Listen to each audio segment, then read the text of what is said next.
address Parliament from time to time on matters of national importance. Aware that His Excellency the President of the Republic of Uganda, in accordance to Article 1012, indicated to the Speaker his intention to address Parliament today on the issues of the financial budget 2023-2024. Now, therefore, in accordance with the Rule 17.1 of the Rules of Procedure, I hereby proclaim Parliament shall sit at Kololo Ceremonial Grounds on Thursday, 15th June 2023 at 14 hours and receive the address of His Excellency the President on the National Budget 2023-2024. And Kololo Ceremonial Grounds to be the precincts of Parliament for the above-mentioned purpose, given under my hand at Parliament House, Kampala, on 15th day of June 2023. And this has been gazetted and signed by Anita Annette Among, Speaker of Parliament. Item number 4, communication from the Chair. Your Excellency, the President of the Republic of Uganda, General Yoweri Kaguta, together with the First Lady, Mama Janet Kataha, who are both gracing this function virtually at State House and they're on Zoom. High Excellency, the Vice President of the Republic of Uganda, His Lordship, the Chief Justice, the Right Honorable Deputy Speaker of Parliament, His Lordship, the Deputy Chief Justice, the Vice Chairperson of NRM plus the SEC members, the Right Honorable Prime Minister, and the Leader of Government Business, together with your deputies, the Leader of Opposition in Parliament, Cabinet Ministers and Ministers of State, colleagues, the Members of Parliament, the traditional leaders, the distinguished guests, ladies and gentlemen. I want to take this singular honor to welcome you to this auspicious occasion of the Budget Day. During today's sitting, we will receive the address from His Excellency, the President on the National Budget of 2023-2024 financial year. Honorable members, you recall that in the last sitting of 7th June 2023, His Excellency in the State of Nation Address intimated to us that he had tested positive for COVID. It is against this background that we shall receive the address of the President virtually in today's sitting. Since then, he has regularly updated the nation on its recovery, while various sections of the public are busy praying for the President for full recovery.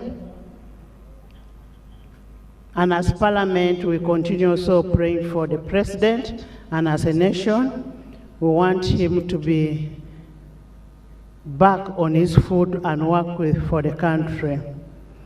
We want to thank all the citizens in Uganda who have joined in these prayers for the President. Your Excellency, we want to assure you of our unwavering support love, and prayers for a faster healing for you to be able to guide this country. It's, however, unfortunate that some very few insensitive Ugandans bring some false and alarming information of where they say the president in the ICU, the president is very sick. Our president is very okay, and he's with us virtually. I want to urge all the citizens of goodwill to spread the love, not hatred. Let's wish each other well, and we'll lead a country which is a better country. As Parliament, we want to convey our wishes to the President for faster recovery. And as the Bible says in Isaiah 53:5, and by his stripes we are healed. And indeed, you're going to be healed.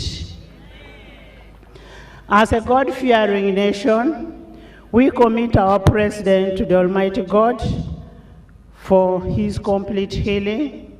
We actually miss him here, but we know you're with us in spirit. Honorable members, the delivery of the budget speech today is a constitutional requirement under Article 155 of the Constitution of the Republic of Uganda, 1995, which stipulates the President shall cause to be prepared and laid before Parliament in each financial year, but in any case, not later than the 15th day before the commencement of the financial year. Estimates of revenue and expenditure of government for the next financial year. The national budget is an enabling tool for government to implement the development agenda and its policies, and in pursuit to the aspirations that the President talked during the State of Nation address. Honorable members, today's budget speech will therefore be communicated to the citizenry and what government intends to achieve and match it with the strategic plans under the NDP3 and how the resources are going to be allocated and where they are going to be got from. Your Excellency and the honorable members, the legislature duly executed its constitutional obligation of appropriation, which is enshrined under Article 156 of the Constitution of the Republic of Uganda.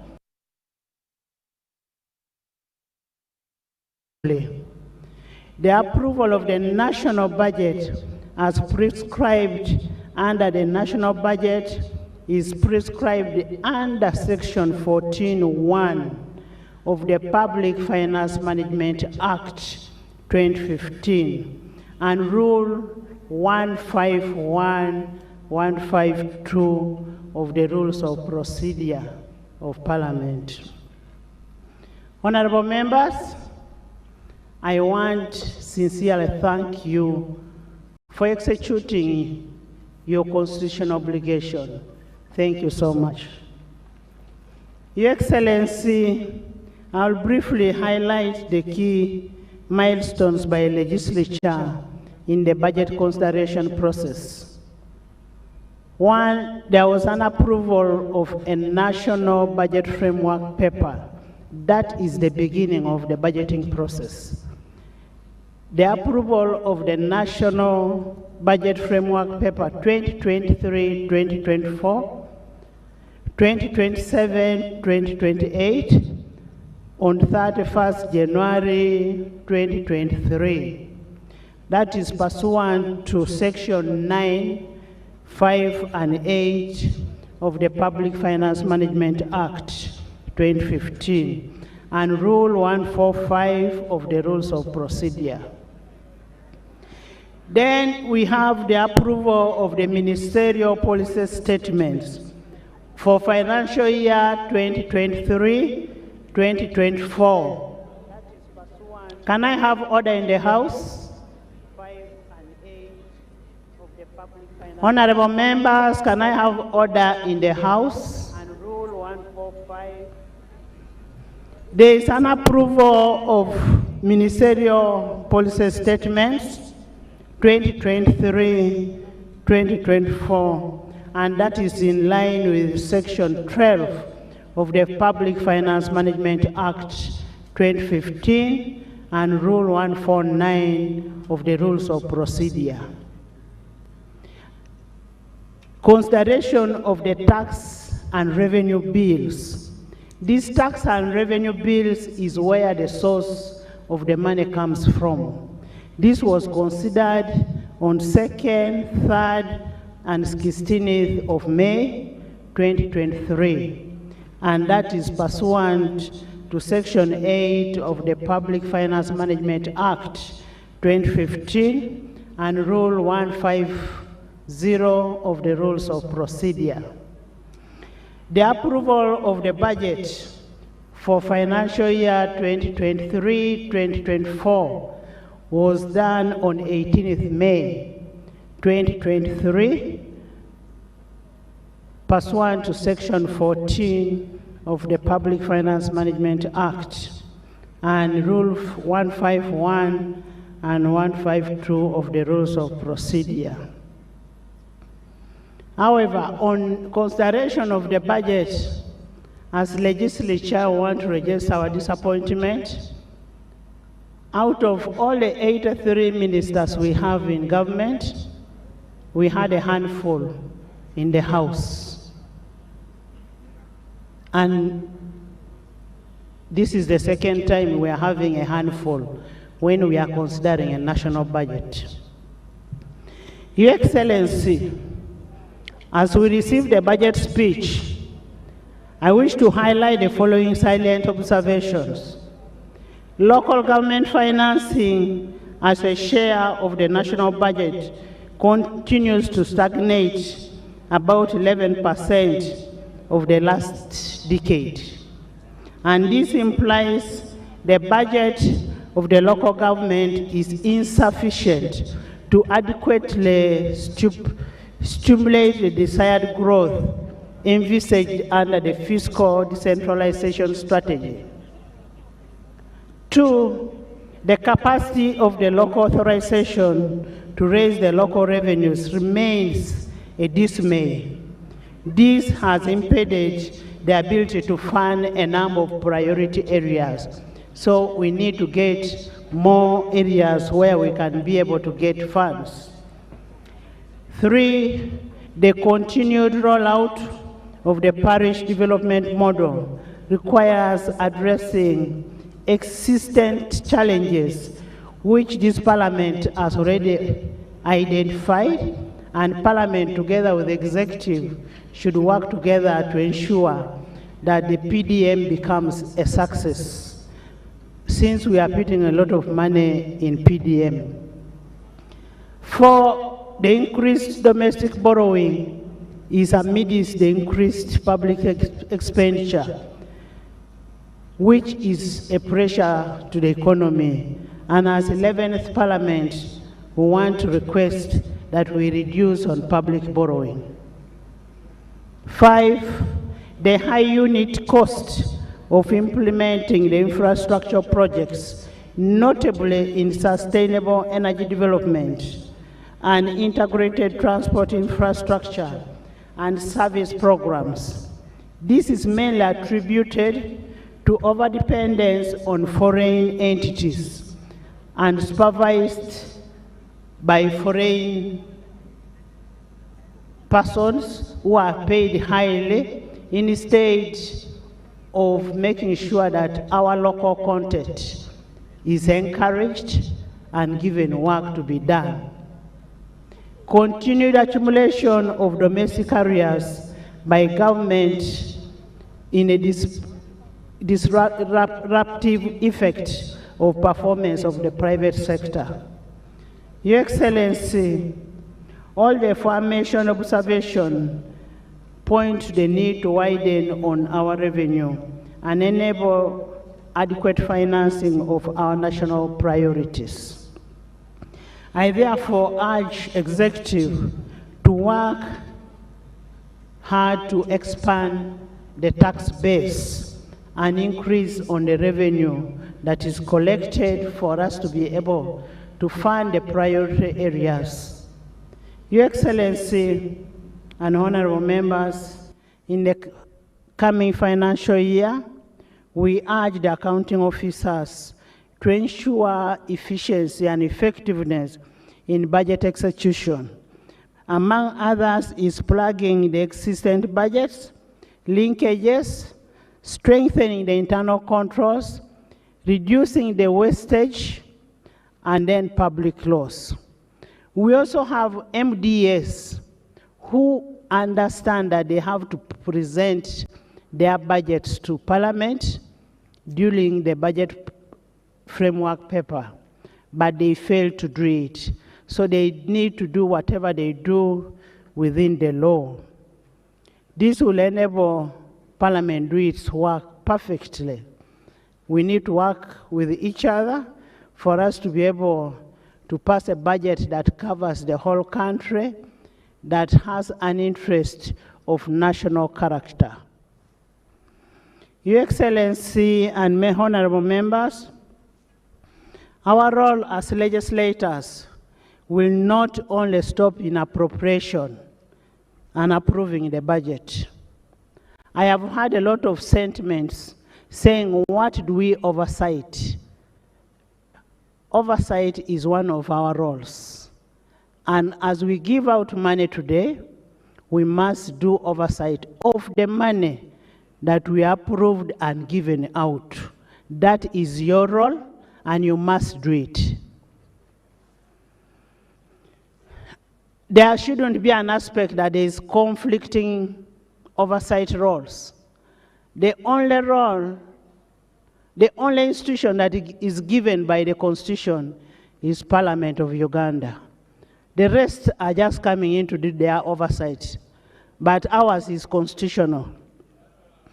When the new financial year commences on 1st July, we require parliamentary committees to scale up their oversight role. I have had incidences where ministries are saying, we cannot go from committee to committee. You're doing what you're supposed to do. When the committee requires you to go to a committee and represent your issues, that's what you're supposed to do. So, Honorable Kasaija, next time when you're required, kindly have your ministers in finance. And this is according to Article 79 of the Constitution of the Republic of Uganda that gives us our right to do the oversight, legislation, representation, and appropriation. On that note, I would like to inform you that pursuant to Article 164(3) of the Constitution and Article 196 of the Constitution and Section 16 of the National Audit Act of 2008, the 11th Parliament has timely considered almost all the Auditor General's reports. Article 163(5) of the Constitution as per Article 163(5) of the Constitution, we are sending the reports to you for a Treasury memoranda. We want actions that have been taken on what Auditor General found out from MDS. And you know, constitutionally, there is a timeline for that. On that note, therefore, I congratulate the Parliamentary Public Accounts Committees especially the local government accounts committee and Park Central for the good work you've done. As Parliament, we will continue to effectively play our role of oversight, appropriation, representation, and legislation as enshrined in Article 78, 79, and 163 of the Constitution, and to ensure that we do our work as per the requirement of the Constitution that we sought to uphold to. And we want to request executive that we work together to ensure that we make Parliament a people-centered Parliament. I would like to congratulate Your Excellency the President, the NRM party, and the people of Bukedea for electing a woman LOC 5 by over 90%. I also want to congratulate the Minister of Finance for having the budget ready today, and we are here ready to receive the budget. Your Excellency the President and honorable members, as Parliament, since the House was opened, we are ready to start. We are only waiting for the budget, and once more, I want to thank you so much, and I say all this for God and my country.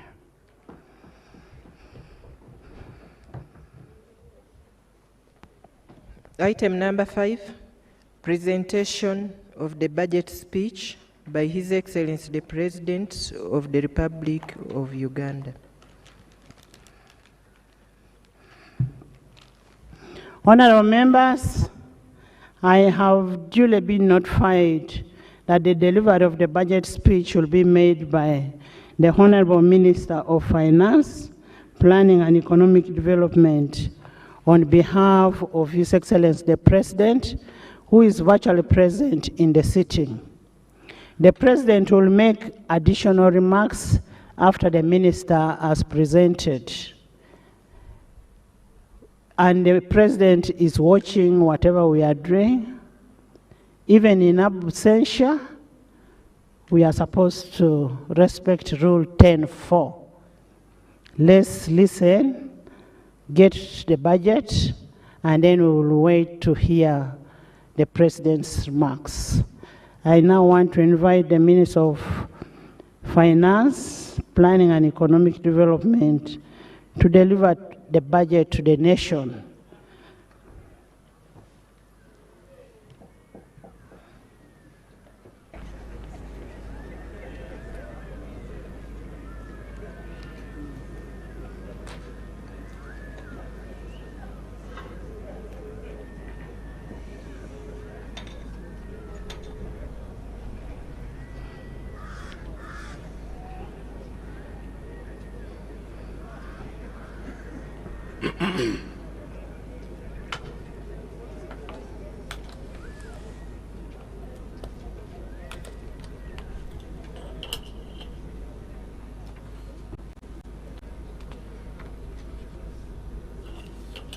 Your Excellency, the President of the Republic of Uganda,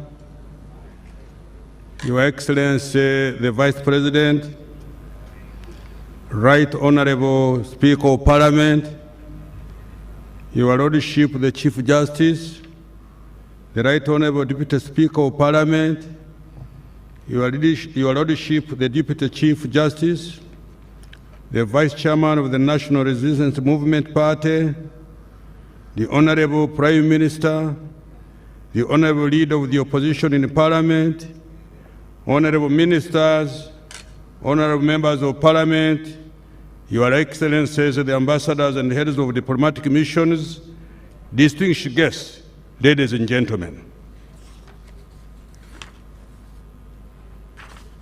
Right Honorable Speaker, in fulfillment of Article 155, Part 1 of our Constitution, I prepared and present to Parliament on behalf of His Excellency the President estimates of revenue and expenditure for the financial 2023/2024. Parliament on Thursday, 18th of May 2023, approved this budget. My statement today highlights the budget as appropriated by this Parliament. Madam Speaker, His Excellency the President declared the 2021-2026 term a Kisanja for socio-economic transformation. While opening this 11th Parliament on the 24th of May 2021, the President said, and I quote, "Now that we have laid the foundation by building roads, hospitals, schools, water sources, and other public services, the focus should be turned to creating wealth, jobs, and incomes," close the quote. This addresses the 39% of Ugandans that are still in the non-money economy. Madam Speaker, the NRM government has laid a strong foundation to accelerate the economic social transformation for all Ugandans. The budget for next financial year 23-24, therefore, has been prepared to advance this strategic mission. Consequently, the theme of the budget has been retained as full monetization of Uganda's economy through commercial agriculture, industrialization, expanding and broadening services, digital transformation, and market access. Madam Speaker, in my statement, I will address the following. 1. Performance of the economy during the financial 22-23, as well as our future economic prospects. 2. Accountability for the financial year 22-23 budget. 3. Financial year 23-24 budget priorities, interventions. And 4. The financing strategy for financial year 23-24 budget. The recent economic performance. Madam Speaker, Uganda's economy has remained resilient and is on a steady recovery path. Yes. You want me to repeat it? Hold on. I will repeat it at an appropriate time. The economy this year is projected to have grown by 5.5% compared to 4.6% last year. This year's performance compares favorably with the average growth rate for sub-Saharan Africa, estimated at 3.6% for calendar year 2023. The size of the economy is estimated at 184.3 trillion compared to shillings 162.9 trillion last year. This is equivalent to US dollars 49.4 billion compared to US dollars 45.6 billion last year. This expansion is on account of good performance of the services sector, which grew at 6.2% compared to 4.1% in the previous year.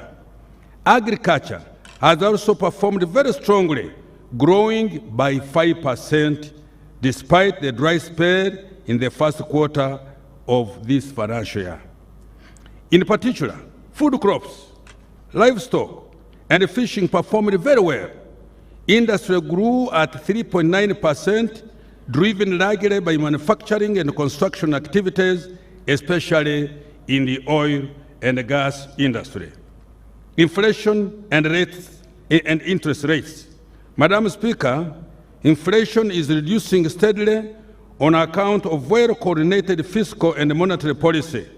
Inflation has significantly decreased since October 2022, when it peaked at 10.7%.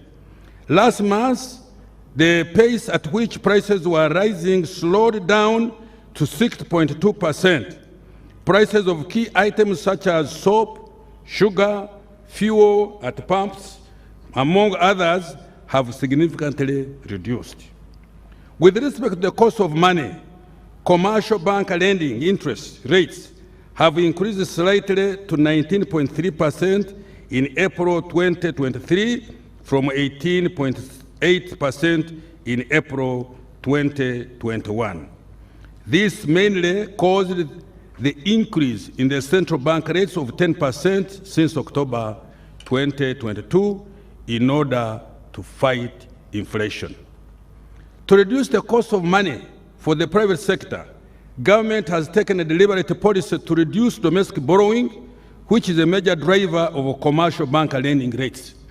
In addition, government has also provided long-term and affordable capital through the Uganda Development Bank, EMIOGA, the Agricultural Credit Facility, and the Small Business Recovery Fund to the large, medium, and small and micro enterprises.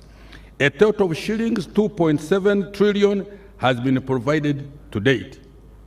Private sector credit. Madam Speaker, despite the increase in the interest rates, total private sector credit increased from 19.5 trillion in May 2022 to shillings 20.5 trillion in April 2023, representing an annual growth of 4.8. The growth in lending to industry and agriculture was 6.2 and 3.3 respectively. Trade and personal lending recorded an annual growth of 14.1% and 19.1% respectively in the same period.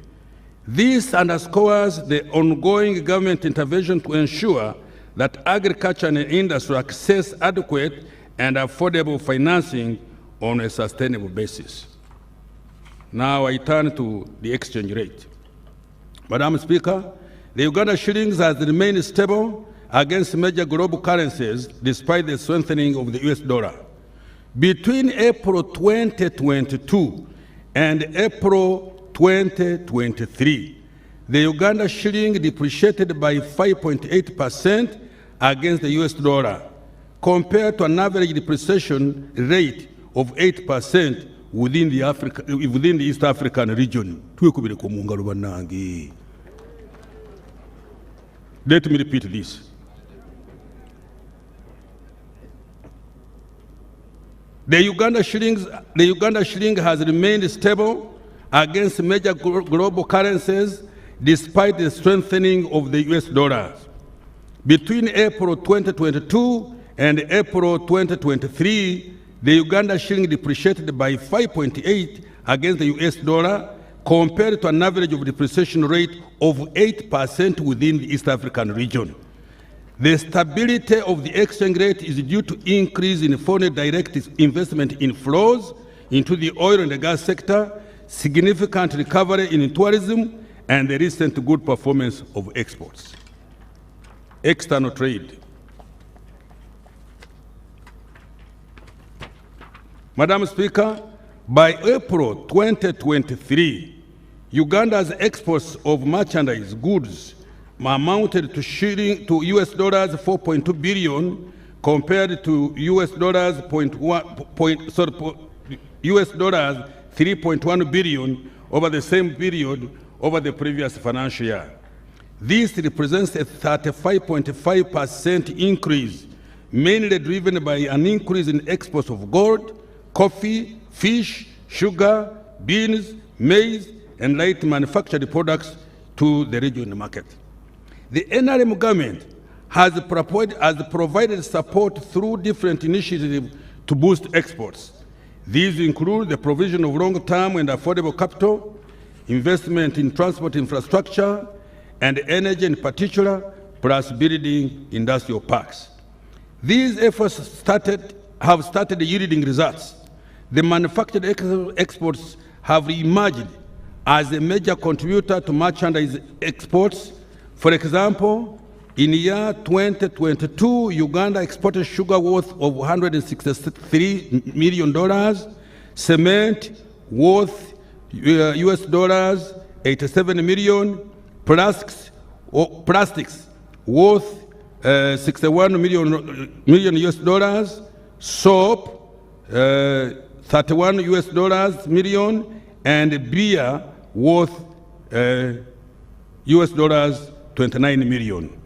There were no exports of any of these items as recently as 2006. Thank you very much, but I need you to hear it louder so that this coming financial year we work harder like horses. At a regional level,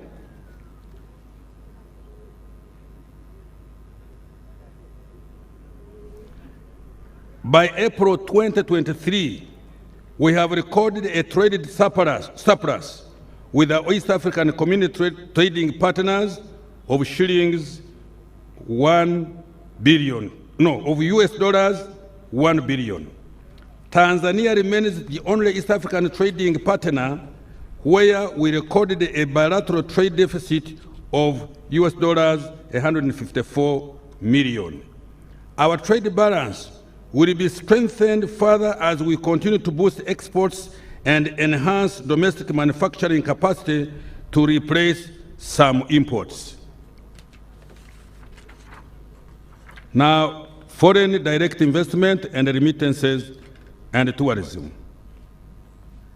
Madam Speaker, foreign direct investment inflows to Uganda amounted to US dollars 1.5 billion by April 2023. Workers' remittances increased to US dollars 1.3 billion in calendar year 2022 compared to US dollars 1.1 billion the previous year. This helps to finance our foreign exchange requirements, such as imports and debt servicing.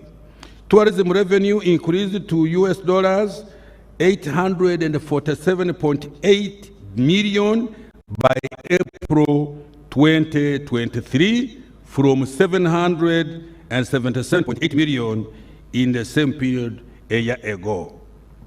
Employment. Madam Speaker, the November 2022 National Labor Force Survey puts the size of the labor force at 23.5 million people. Out of these, 10 million were employed, representing only 42% employment rate.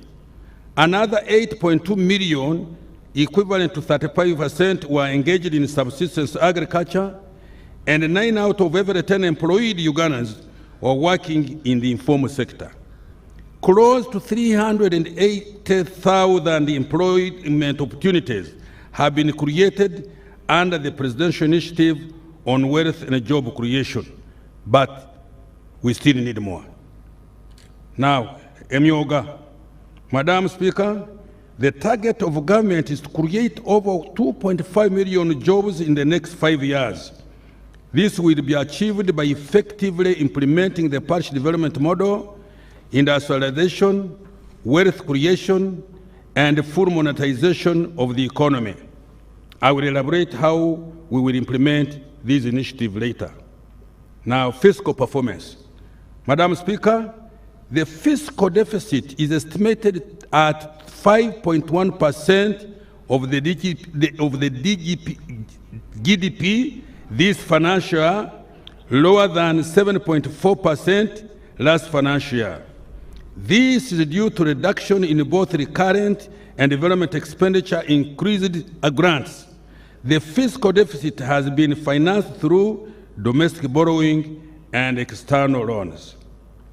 Total domestic revenue collections amounted to shillings 21.7 trillion by May this year and are projected to be 25.6 trillion by close of this financial year, which is just a few weeks away. The total domestic revenue is equivalent to 13.9% of GDP and covers 68% of the total expenditure, including interest payments on our public debt, but excluding the principal repayment of both external and domestic debt. Economic growth strategy and outlook. Madam Speaker, the economic growth strategy underlying the budget for the next financial year and medium term includes the following. 1, increase domestic revenue mobilization and a reduction in non-concession borrowing to ensure debt sustainability. 2, effective implementation of the parish development model and the MIOGA initiatives. 3, effective implementation of the various export strategies and enhancing access to global and regional markets. 4, support for the private sector by reducing the cost of doing business through 1, construction of the standard gauge railway and the rehabilitation of the meter gauge railway. 2, development of small-scale solar-powered irrigation schemes to address climate change and ensure our food security. 3, maintenance of both tarmac and mudam roads. 4, continued investment in industrial parks and energy transmission lines. Provision of affordable credit for micro and small enterprises and lower-income groups through the Small Business Recovery Fund, a MIOGA and Microfinance Support Center, and funding for the medium to large enterprise through the Uganda Development Bank. 6. Provision of provision of quality seedlings, pesticides, fertilizers, storage, and marketing in the agro-industrialization value chain in order to increase agricultural production and productivity. 7, rapid development of oil and gas production, specifically the construction of the East African crude oil pipeline and the national oil refinery. 8, expansion of our skilled labor force to meet the demand of a diversified economy, especially industrial skills. 9, mitigation of the negative impact of climate change on the economy and our livelihoods. 10, implementation of the Greater Kampala Metropolitan Infrastructure Development Master Plan. And 11, maintenance of peace and security of persons and property are the bedrock on which the above are based for. Peace, security, freedom. Madam Speaker, as a result of these interventions, Uganda's economy is projected to grow at 6% in financial year 23-24. Can I repeat the other thing? You see what I was telling you? Over the next 5 years, the economy is projected to grow at an average of 6.5% to 7% per year. These things are not common everywhere. Financial year 23-24 budget priorities. Madam Speaker, the budget for next financial year is aimed at achieving the following broad objectives. 1, urgent completion of key public investments with higher multiplier effects on the attainment of NDP 3 targets and the NRM 2021-2026 manifesto. 2, enhance revenue mobilization and collections. 3, full-scale operationalization of the parish development model. And 4, enhance government efficiency and effectiveness through rationalization of public expenditure and the payroll and audit and so forth. Payroll audit and so forth. The key priorities funded to achieve these objectives are the following. 1, boosting household incomes and micro enterprises. 2, commercializing agriculture to enhance production and productivity and improve competitiveness of agricultural products. 3, supporting private sector growth.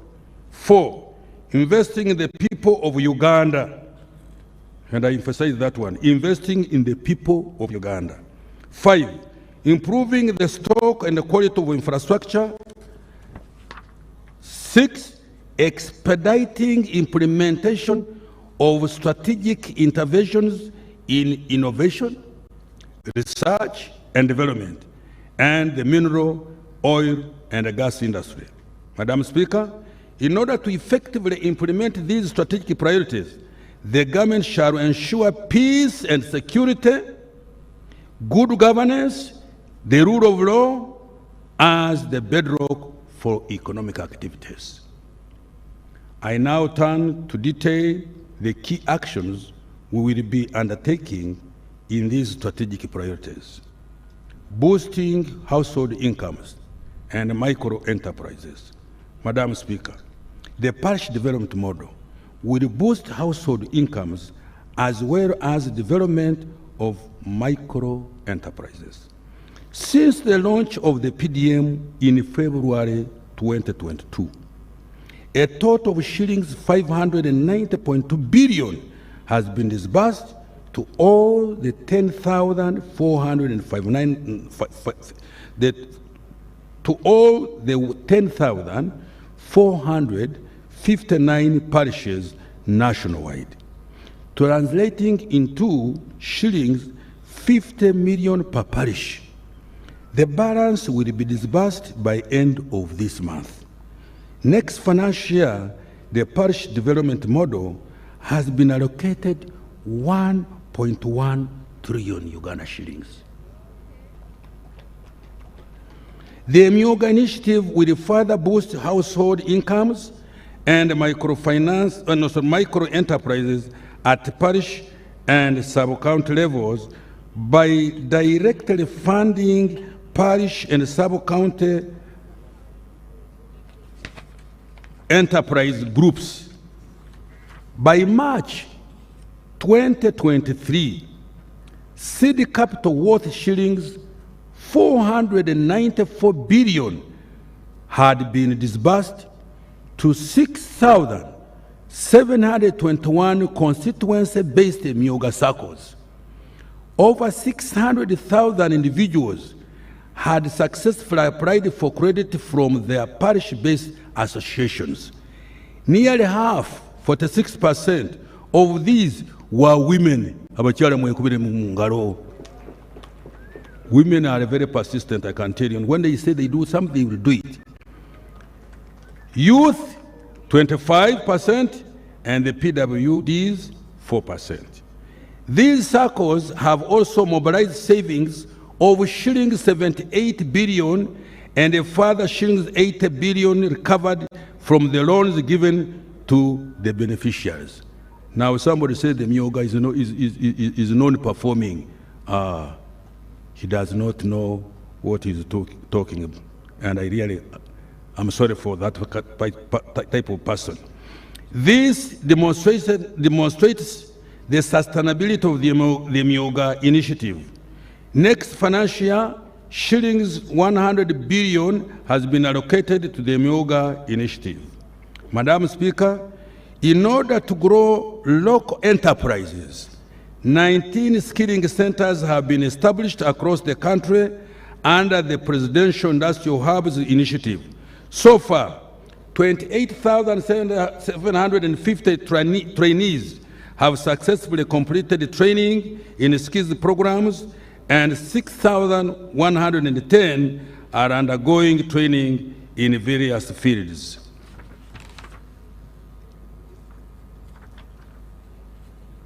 Our Lady of Fatima Catholic Church Nakurabye, Luzira Prisons, Subway Crest Towers, Wabigaro Parish Community, Butikirwa, Kigowa, Ntinda, and a community hall. This support will continue over the medium term. Madam Speaker, Shillings 60 billion has been allocated for skilling the youth in the next financial year. Commercializing agriculture. Madam Speaker, during this financial, additional funding amounting shillings 110 billion was provided for food security interventions in government institutions with farms, including the UPDF, Uganda Prisons, Ministry of Agriculture, the National Agricultural Research Organization, and the National Agriculture Genetics Resources Center and Data Bank. The priority actions to commercialize agriculture next financial year will include the following. 1. Support agricultural research for the development of climate-resilient crops and animal species. 2. Promote environmental conservation, restoration and protection of the degraded water catchment areas and forest covers. 3. Construct small, medium, and large-scale irrigation schemes in water-stressed areas. This will include the construction of earth dams at Unyama in Gulu, Namaru in Kapiliprit, Sipi in Bulambuli, Kabuyanda in Singro, among others. Implement large-scale mechanization and irrigation, and improve farmer mobilization, education, and partnership with large commercial farmers for the production of strategic commodities such as coffee, maize, and tea to meet national and international demand. Madam Speaker, shillings 2.2 trillion has been allocated for food security, irrigation, climate change mitigation, value chain development, agricultural research, and disease control, among others. Supporting private sector growth. Madam Speaker, the private sector has been directly supported through industrial parks development, promoting small and medium enterprises, and facilitating tourism. Industrial development and investment. 8 government-owned industrial parks are currently operational. These are Namamve, Jinja, Bweyogerere, Mbale, Soroti, Mbarara, Kasese, and Ruzira. In addition, there are 3 industrial parks developed under the public-private partnership arrangement at Kapeka, Mukono, and Buikwe. Uganda Investment Authority has acquired 12 square miles for industrial development provided by various local governments in the 18 zones across our country. Uganda's global reputation as an investment destination has been boosted significantly in the recent past. Uganda has been named the #1 investment destination in East Africa by the AIM Global 2023 Abu Dhabi. In addition, our country has been ranked among the top 10 African countries for the best investment destination in Africa by the African Development Bank. It is now also ranked first in East Africa for capital market growth by Abusa Bank. We are moving. Small and medium enterprises. Madam Speaker, these SMEs in manufacturing and export sectors will be supported by $20 million from World Bank Investment for Industrial Transformation and Employment Project, which we abbreviate as INVITE, that will provide grants and a concession credit to qualifying SMEs. These SMEs will access new and innovative financing products with long-term financing of up to 15 years. This intervention aims at increasing Uganda's manufactured export products, generate direct and indirect jobs for more than 200,000 workers, and safeguard existing jobs for 530,000 workers.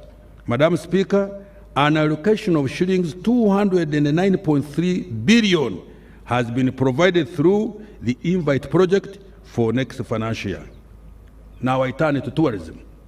Uganda has increasingly been recognized as a tourism destination and is ranked by CNN as one of the top 10 best tourist destinations in the world.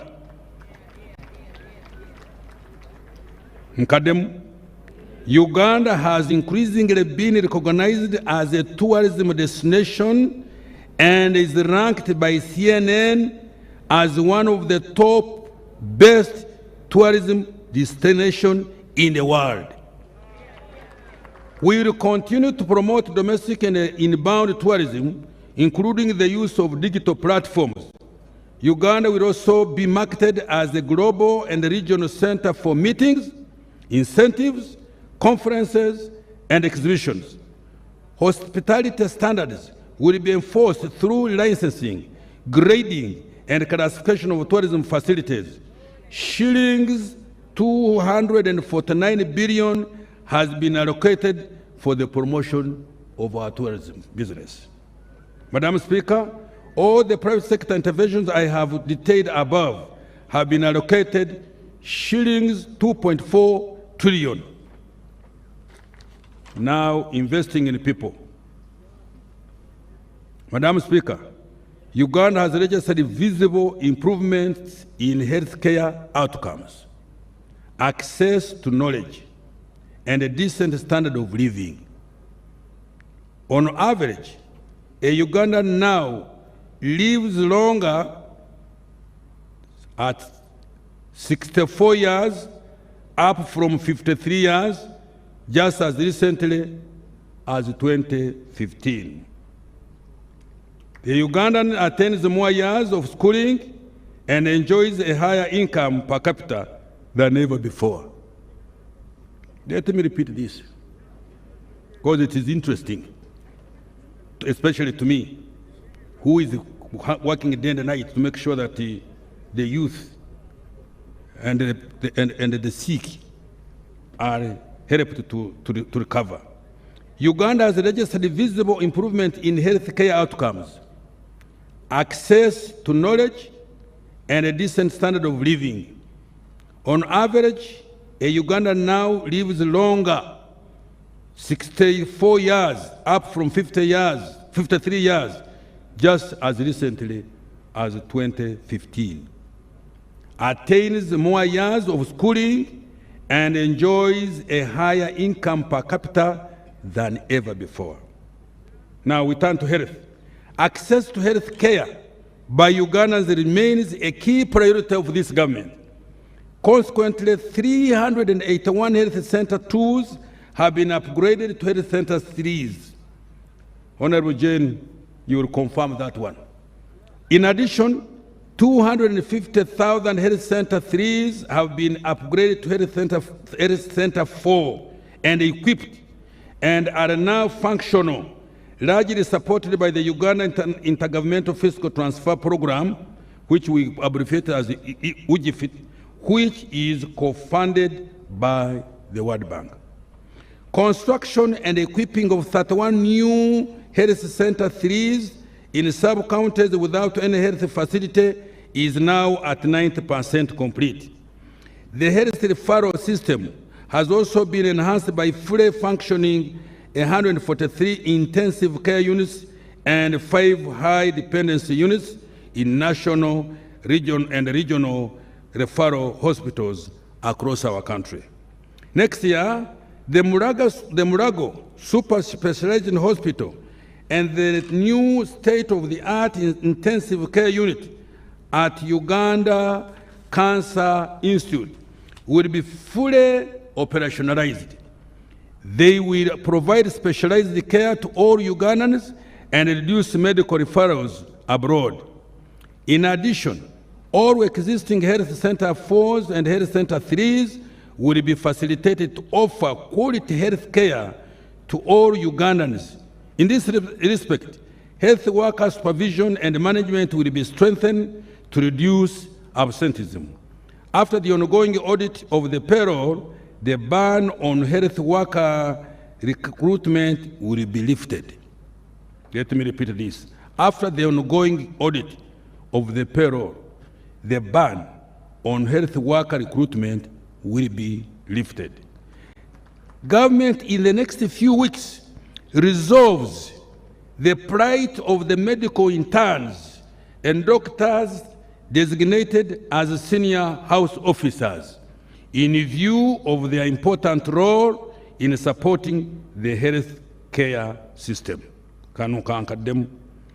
Government, we, in the next few weeks, resolve the plight of medical interns and doctors designated as senior house officers in view of their important role in supporting the healthcare system. So please, interns, calm down. We are coming to rescue you. In the meantime, I have provided shillings 22 billion to clear outstanding areas for medical interns and senior house officers for the financial year ending June this year. Education. Madam Speaker, we have registered significant progress in accessing to education. Uganda's literacy rate improved from 70.2% in 2012 to 79% in 2021. Education enrollment in public schools is now at 8.4 million children in primary school and at 833 pupils in secondary and 174,000 students in tertiary institutions. The question we must raise, these children were 8.8 in primary, now in secondary they are only 83300. Where did the balance go? To improve delivery of the recently launched curriculum, 300,100 teachers were trained and inspection of learning institutions was enhanced using the inspection system. The teacher effectiveness and learners achievement system has helped to reduce teacher absenteeism and improved pupil attendance. The education management information system has been revamped to support data management and decision-making in education. To enhance sports development, talent identification, nurturing, and professional development have been emphasized. Madam Speaker, the Mountains of the Moon University was operationalized during this year. Upgrading of the facilities was completed at Uganda Technical College in Lira, Elgon, and Bushenyi. Next year, the construction and equipping of 2-unit laboratories in 21 secondary schools currently without any will commence in line with the science, technology, engineering, mathematics policy. Government will continue with the construction of 115 city secondary schools in sub-counties without any under the Uganda Intergovernment Fiscal Transfer Program. Madam Speaker, after the ongoing audit of the government payroll, the ban on recruitment will also be lifted to cover the staffing gaps in education. Madam Speaker, government will continue to support sports activities and entertainment talents and enforce copyrights for performing artists. Safe water. Madam Speaker, the national water coverage for safe and clean water for human consumption now stands at 70%, with 67% in rural areas and 72% in urban areas. But we still need more. In rural areas, graft flow schemes have been completed at Lirima in Manafa, Lukalu, Kabasanda in Utambala, and Nyawiche, Kichenke in Ibanda. Piped water systems have also been constructed at Nyakibingo in Rukungiri, Kabuyanda in Isingiro, and Oromo water supply system in Kitugum Ramo. In addition, 40 solar-powered mini-piped schemes serving 173 persons have been constructed across 15 least-served districts, including Liantonde, Sembabule, Yumbe, Rakai, Buyende, Kamuli, and Kakumiro. In urban areas, 9 piped water supply and sanitation systems have been completed in Dokolo, Padibe, Lamo, Odramachaku, Arua, Kagadi, Morolem, Alerek, Abim, and Kambuga 2 in Kanungu. Madam Speaker, access to safe and clean water will be enhanced to achieve 85% coverage in rural areas and 100% average in urban areas by the year 2025.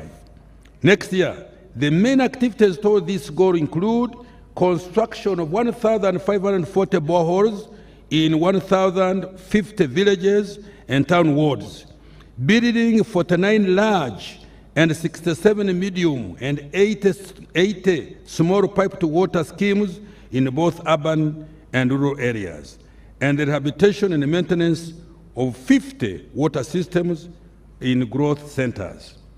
Interventions that build human capital have been allocated 9.6 trillion. In addition, the government, together with the World Bank, are implementing shilling US dollars 500 million. In Uganda, through the Intergovernmental Fiscal Transfer Program, to construct health centers 3 and 4 and seed secondary schools and microscale irrigation facilities in local governments that do not have these facilities, as I've said above. Enhancing infrastructure stock and quality. Madam Speaker, the stock and the quality of infrastructure is a key enabler for economic growth, development, and social transformation. Transport infrastructure. Transport infrastructure development has been a major hallmark of Uganda's recent economic development. The road sector in 1986 totaled 97,100 kilometers. Today, it has expanded 20-fold to almost 160,000 kilometers, while only 6,700 kilometers of today's road network is paved. The road network now allows access to even the remotest part of Uganda.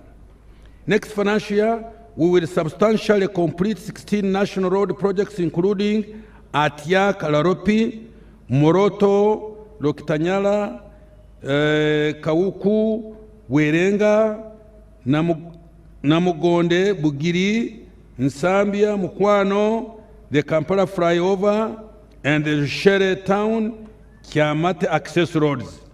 In addition, priority will be accorded to maintenance of existing road network, both national and district, urban and community access roads.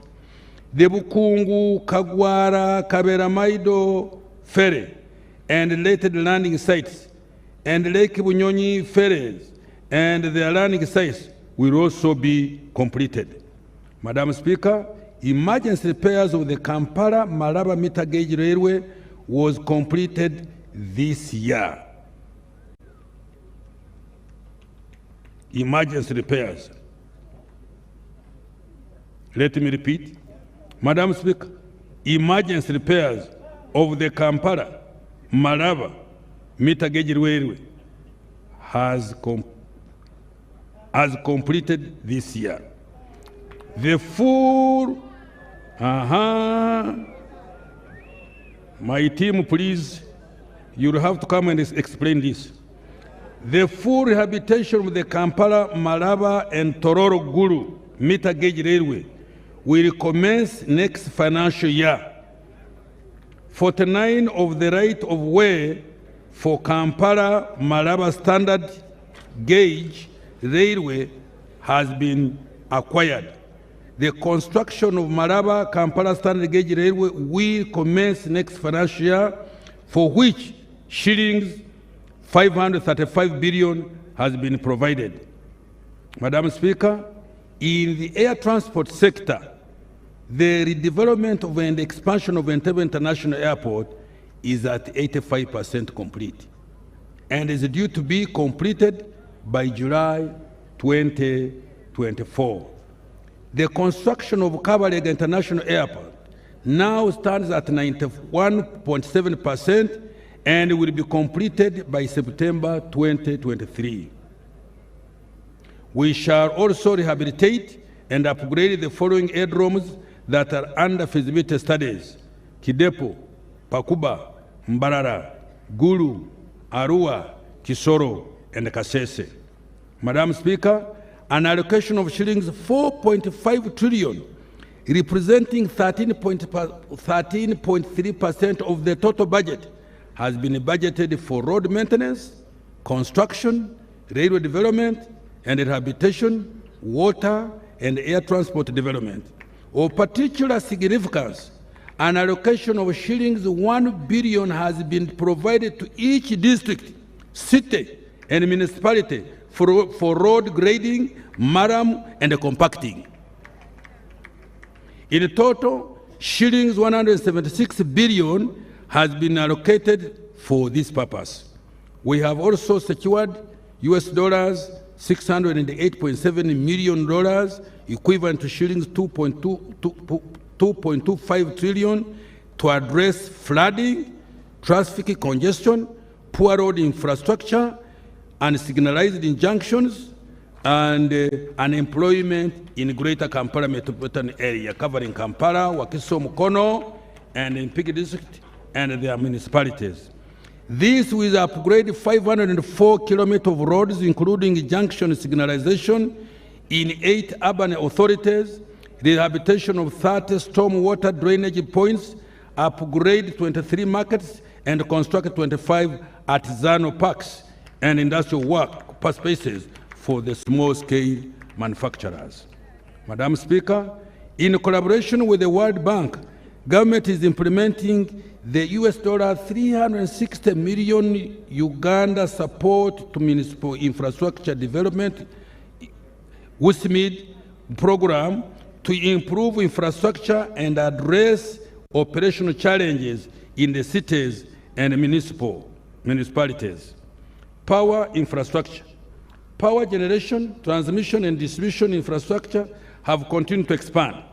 Generation capacity increased to 1,379.1 megawatt as at March 2023 from 1,343.9 megawatt in March 2022, an increase of 34.4 megawatt, although that is not enough again.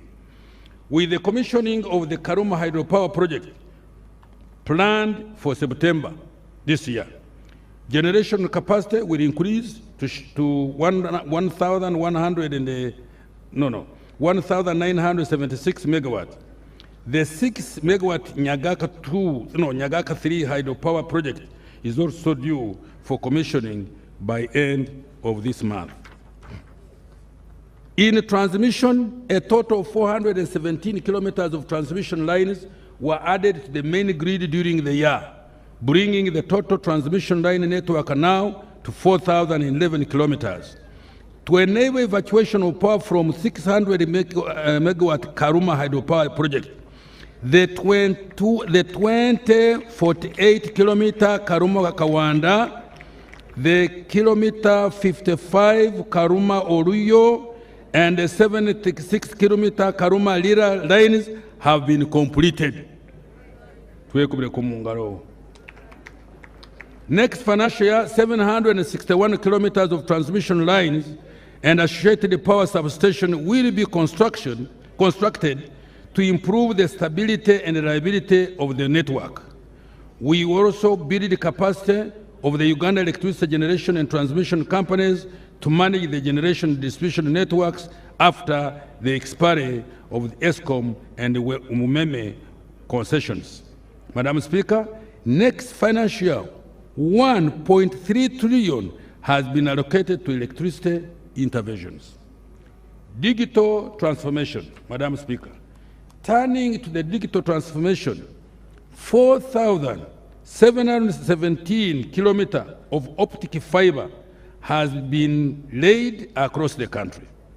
Geographical coverage of broadband services stands at 66%, and 25 broadband sites have been upgraded to 3G, providing services to to over 700,000 Ugandans. Free Wi-Fi hotspots have been established at 9 border posts, namely Ruakaka, Mpondwe, Mutu. No. I'm still verifying. Sorry, he has interrupted me. Free Wi-Fi hotspots have been established at 9 border posts, namely Ruakaka, Mpondwe, Mutukula, Busia, Vura, Katuna, and Eregu. Next year, Wi-Fi will be deployed to 820 locations, targeting schools, hospitals, markets in selected sub-regions. The Greater Kampala Metropolitan Area Network will be upgraded to monitor service provision over the national backbone infrastructure. We will also digitally transform public service delivery by connecting all essential services such as schools, hospitals, tourism sites, and the police to the national backbone. Madam Speaker, an allocation of shillings 192 billion has been provided to accelerate digital transformation. Expediting strategic initiatives. Madam Speaker, the development of oil and gas, the beneficiation of minerals and investment in science, innovation, and research are key strategic initiatives that will significantly support that socio-economic transformation. Oil and gas. Madam Speaker, the final investment decision for the development of the East African crude oil pipeline was taken on the 2nd of February 2022. We are fast-tracking the construction of the East African crude oil pipeline, EACOP, and the National Oil Refinery. In addition, the right-of-way for Kabale, Hoima, Buloba refined products pipeline and the financing for the refinery and associated infrastructure will be concluded. Preparatory work for the development of petrochemical industry at the Kabale Petro-based industrial park will also be expedited. I have allocated shillings 447 billion to fast-track the development of petroleum resources next financial year. Science, innovation, and research. Madam Speaker, government is supporting several innovation and scientific research initiatives that will propel Uganda industry into the high technology economy. These include vaccine research and development, including therapeutics and diagnostics, to enable Uganda to enter into the pathogenic economy.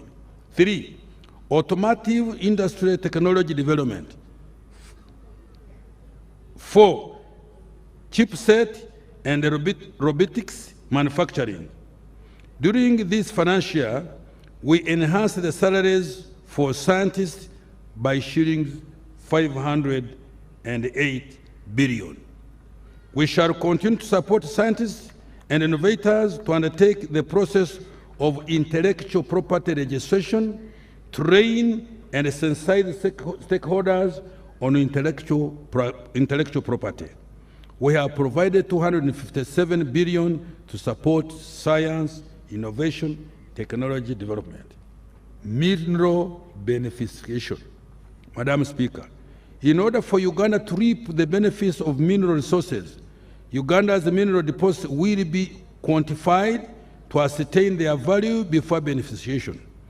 We shall also operationalize the recently approved mineral legislation to regulate artisan and small-scale miners. For the development of minerals, an allocation of 54.4 billion has been provided. Maintaining security, good governance and rule of law. Madam Speaker, security, good governance, and the rule of law are the bedrock of the success of our socio-economic interventions. in order to guarantee the security of persons and property, the capacity of security and intelligence agencies will be strengthened to address any security threats and build the national defense capability. In order to enhance good governance, Parliament's legislative and oversight role will be strengthened to ensure proper use of public funds, among others. Madam Speaker, you forwarded me on something. I will touch it on when I'm concluding by our not attending parliamentary committees, but I will comment on that. Furthermore, we will ensure compliance with rules and regulations in public financial management and implement Parliament's recommendations on the use of public funds. To improve efficiency and effectiveness of government, we will further automate financial management systems. These include program budgeting system for the budget preparation, monitoring and reporting, the integrated financial management system for budget execution, the human capital management for personnel and payroll management, e-government procurement, e-passport, and the one border posting, among others. Madam Speaker, the Integrated Bank of Projects has recently been relaunched to improve public investment management, including the tracking of project performance.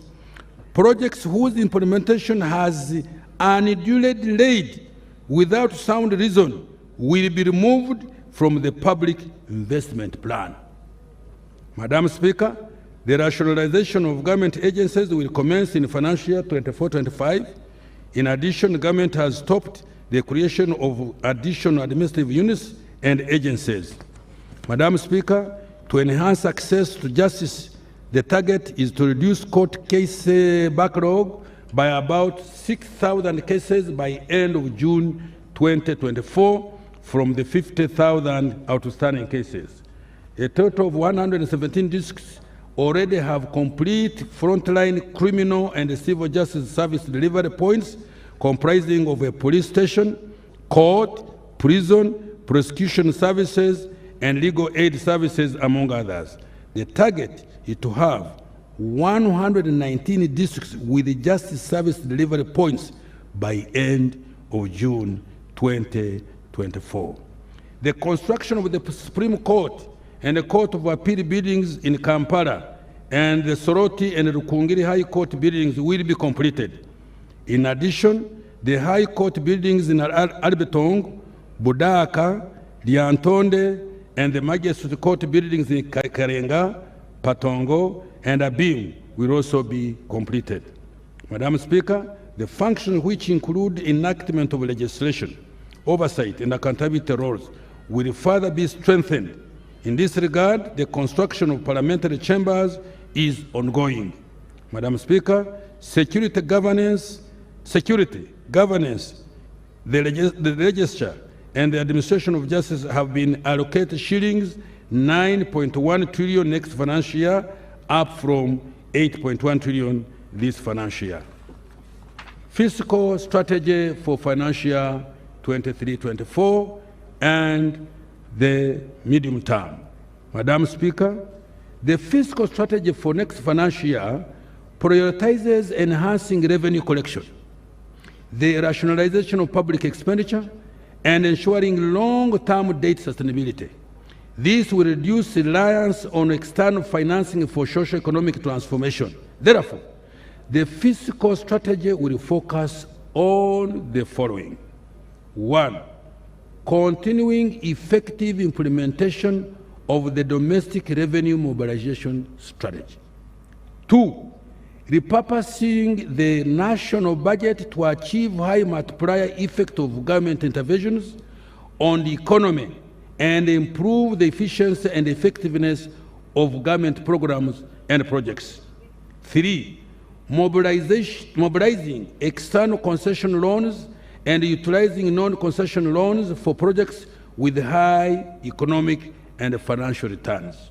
4, limiting domestic borrowing to an average of 2.2% of GDP in the short medium term to avoid crowding out of the private sector through rising interest rates.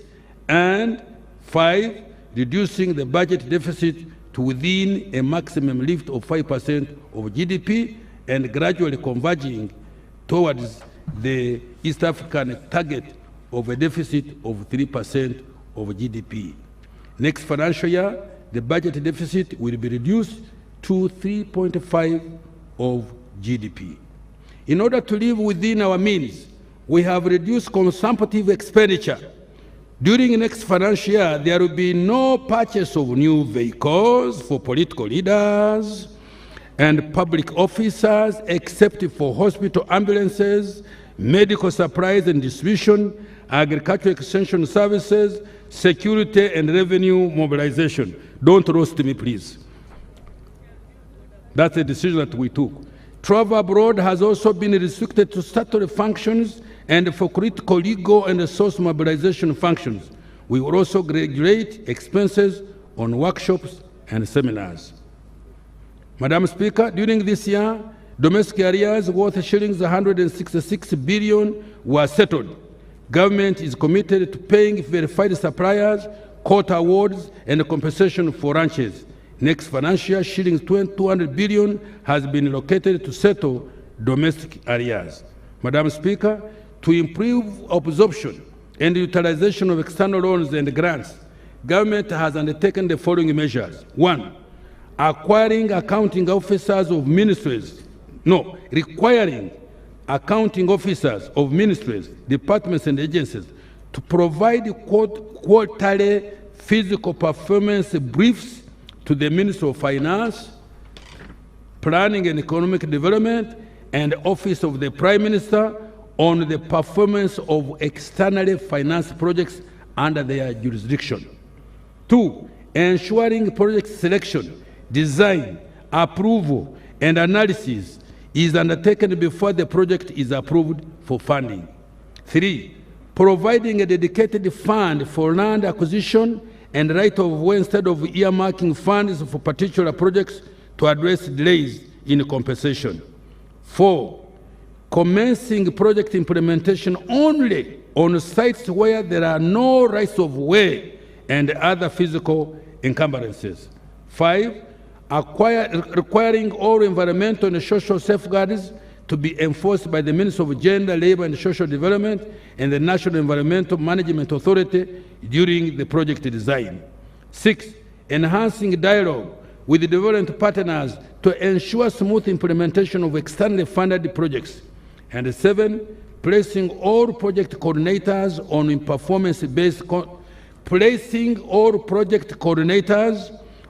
performance-based contracts to improve accountability for project performance.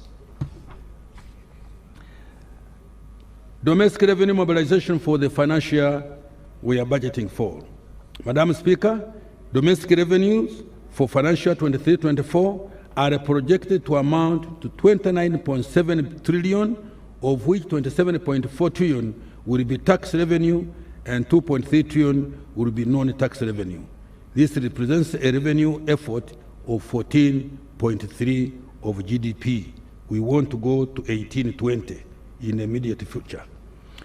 Under the domestic revenue mobilization strategy, the objective is to improve revenue collection to between 16 to 18 of GDP over the next 5 years from about 13.5 of GDP currently now. I have said that already. Next financial priority has been placed on improving tax administration, including use of ICT to fight tax evasion and rationalizing tax exemptions to improve their effectiveness and reduce revenue leakage. Madam Speaker, government is undertaking the following tax measures and reforms in tax administration to further improve revenue mobilization. Rationalization of tax exemptions. Madam Speaker, to reduce revenue losses from exemptions, next financial year we shall commence the rationalization of tax exemptions. However, we will continue to provide tax exemption based on the following. 1, apply the criteria including minimum requirements for application of any new tax exemptions. 2, assess the costs and the benefits of all tax exemptions to ensure adherence to initial objectives. 3, streamline and clarify the roles and responsibilities in the governance of tax exemptions. Madam Speaker, the respective provisions of the tax laws that provide the following exemptions have been repealed. 1. Deductions allowed for accelerated wear and tear on plant and machinery. No more depreciation will apply henceforth. 2.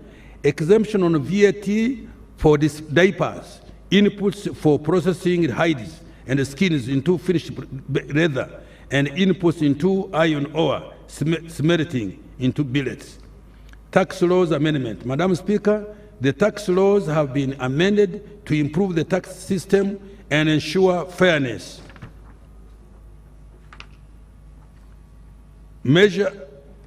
These measures have generated 615 billion in addition to revenue next year, equivalent to 3.3% of GDP.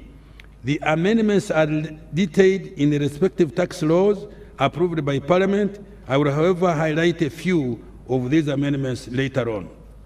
Income tax. Madam Speaker, the Income Tax Act has been amended to allow taxpayers who obtain credit facilities from SACCOs, non-deposit-taking microfinance institutions, self-help groups, and community-based microfinance institutions to deduct the entire interest on loans from these institutions as a business expense while determining their taxable income. This is the practice for taxpayers borrowing from commercial banks and microfinance institutions. The objective of this measure is to extend this benefit to borrowers of microfinance institutions and money lenders. This will support low-income individuals and groups to enable them access financial services and improve profitability and survival rate of the SMEs.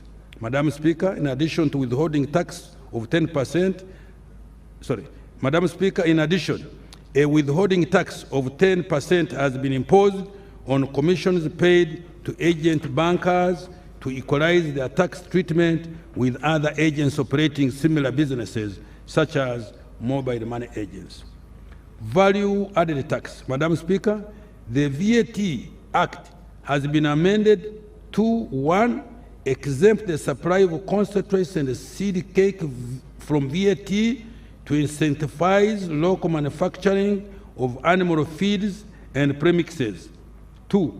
Allow non-resident taxpayers to file returns and pay tax in United dollars to facilitate compliance of non-resident taxpayers operating in Uganda. 3. Require foreign remote providers of electronic goods and services to account for VAT on goods and services sold in Uganda, so as to bring e-commerce transactions into the tax system. In addition, the scope of electronic services on which VAT is applicable has been expanded to include, among others, films, games of chance, advertising platforms, streamlining platforms,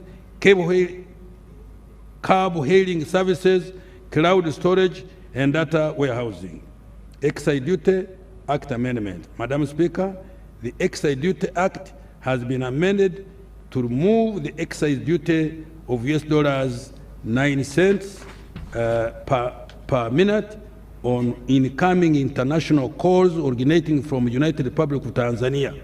This will include Tanzania in the one area network comprising the other East African Community member states. Phone users in East African Community will now be able to make and receive calls at local rates regardless of their location within the one network area. Madam Speaker, the size of investment capital required for an investor to benefit from excise duty exemption on construction materials has been reduced from $5 million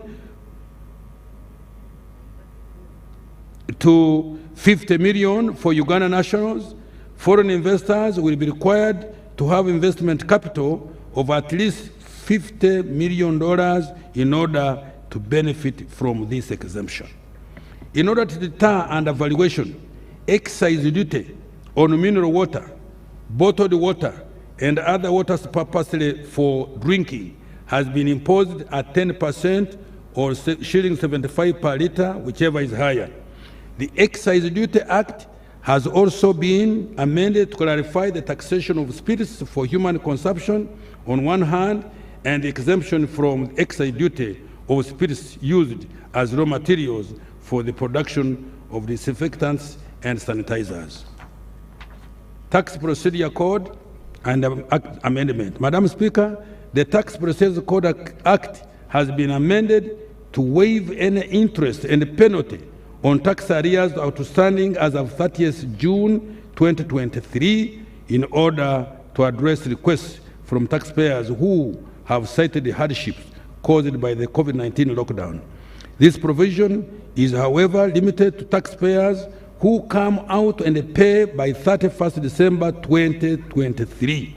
Where the taxpayer pays part of the principal tax outstanding by the deadline, the payment of interest and penalty shall be waived on a pro rata basis. After that date, URA will decisively enforce recovery of all taxes and penalties. Ratification of the Convention of the Mutual Administrative Act Assistance in Tax Matters, Implementation Act. Madam Speaker, Parliament has enacted a Convention on Mutual Administrative Assistance in Tax Matters, Implementation Act 2023. This is to increase cooperation among tax authorities in participating countries to tackle tax avoidance and cross-border tax evasion. This will assist URA to receive correct information to deter illicit financial transactions where the country is estimated to lose revenue amounting to shillings 300 to 500 billion annually. Tax administration reforms. Madam Speaker, sustainable revenue collection requires efficiency in the management and administration of the tax system. The following measures will be undertaken. 1. Strengthening the taxpayer register expansion program framework, which is a collaboration between Uganda Revenue Authority, Uganda Registration Services Bureau, Kampala Capital City Authority, and the Ministry of Local Government in revenue collection. This framework targets to improve the environment for business formalization and growth. 2. Supporting local governments to enhance their revenue effort, including using electronic systems.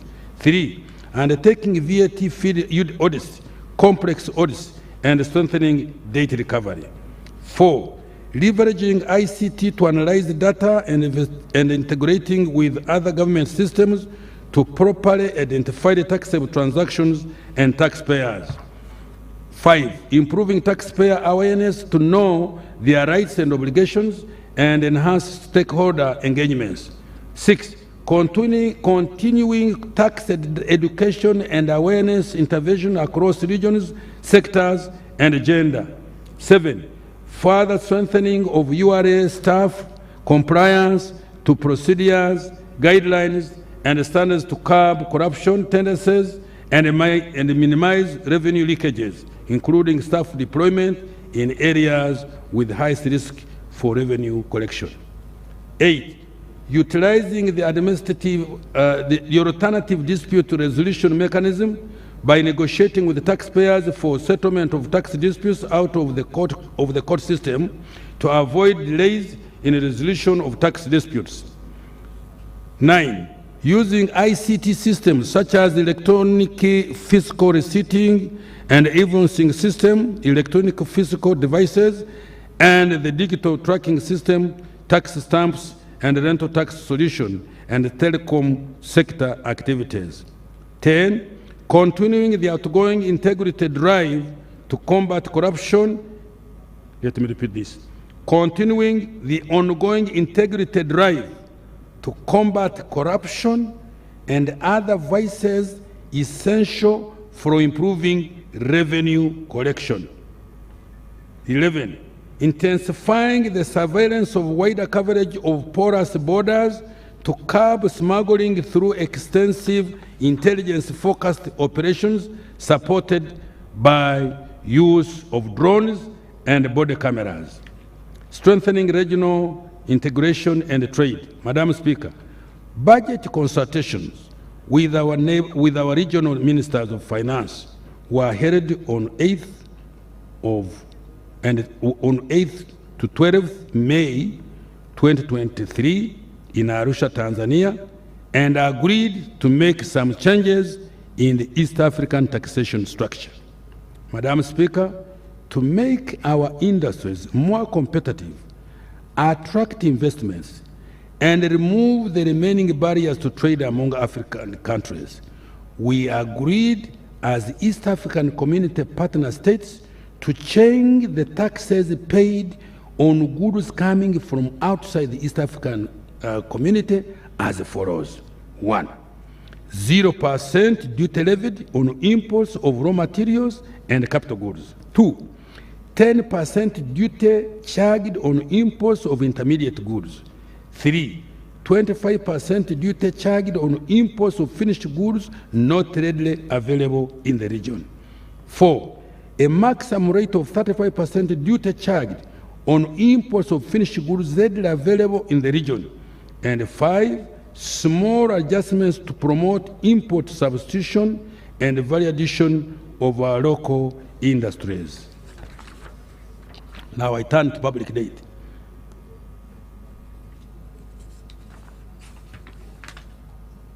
Madam Speaker, Uganda's public debt stood at shillings 80.2 trillion, equivalent to 21.7 US dollars billion as at the end of December 2022. Of this amount, external debt was shillings 47.9 trillion, equivalent to 12.9 US dollars billion, while domestic debt was 33.4 trillion Uganda shillings, equivalent to US dollars 8.9 billion. Public debt is projected at shillings 88.9 trillion, equivalent to 23.7 US dollars billion by 30th June 2023. In nominal terms, Uganda's debt to GDP is projected to drop to 48.2% this financial year ending this month, from 48.6% at the end of June 2022. The reduction is due to the government commitment to debt sustainability. This is slightly below the government policy target of not more than 50% of GDP, and also below the 52.4 threshold provided for in the Charter of Fiscal Responsibility as at the end of financial year 23-24. Madam Speaker, the debt service to domestic revenue is projected at 34.1% for the financial year ending June, compared to 30.6% in the previous year. The increase in debt service cost was due to external commercial and domestic borrowing. This takes away money from the budget, which would have funded other government priorities such as health and education. Debt sustainability. Madam Speaker, to maintain debt sustainability, government will work to 1. Ensure effective implementation of the domestic revenue mobilization strategy to boost the capacity to increase domestic revenue collection. 2. Reduce expenditure in areas of lower priority in order to support fiscal consolidation. 3. Access new sources of financing, including climate and green financing, leveraging private equity for infrastructure investment and scaling up public-private partnerships, and leverage non-traditional innovative funding structures and identifying appropriate credit enhancement mechanisms. 4. Limit non-concessional debt to high-impact, high-return projects such as the standard gauge railway projects, development of industrial parks, power transmission lines, water for production and tourism roads. 5.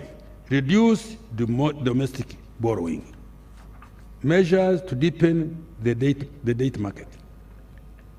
Madam Speaker, my ministry has been working with the Bank of Uganda to reform the domestic capital market and make it more competitive.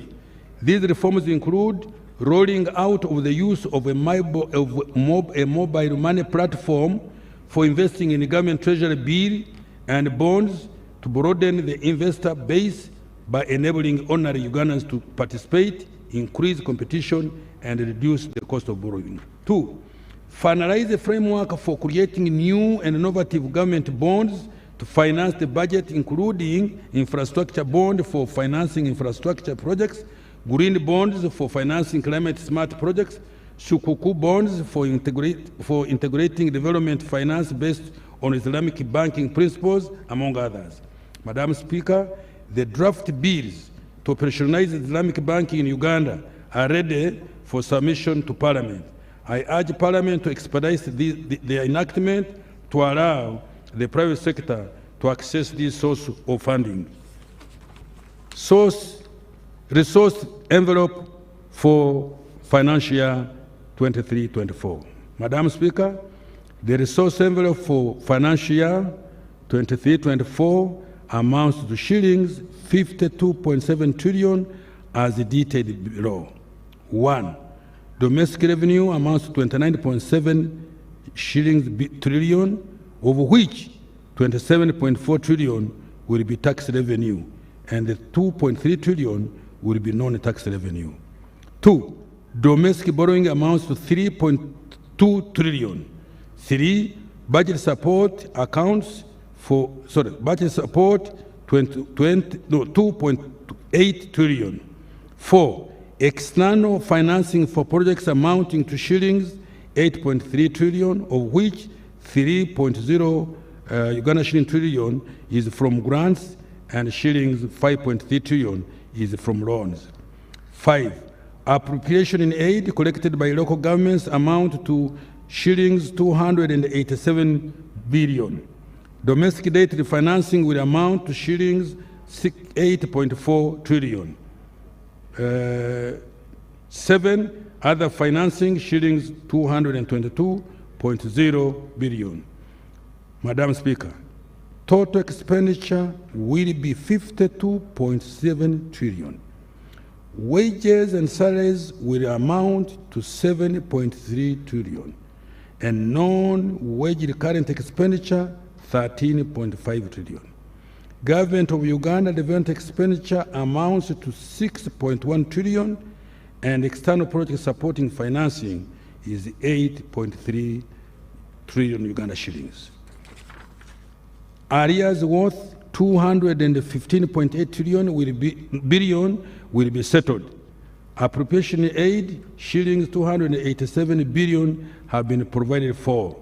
External debt repayment amounting to shillings 2.6 trillion and interest payment of shillings 6.1 trillion will be made. Domestic debt financing amounting to 8.4 trillion. Madam Speaker, I have attached the details of the resource envelope and other allocations for financial year 23-24.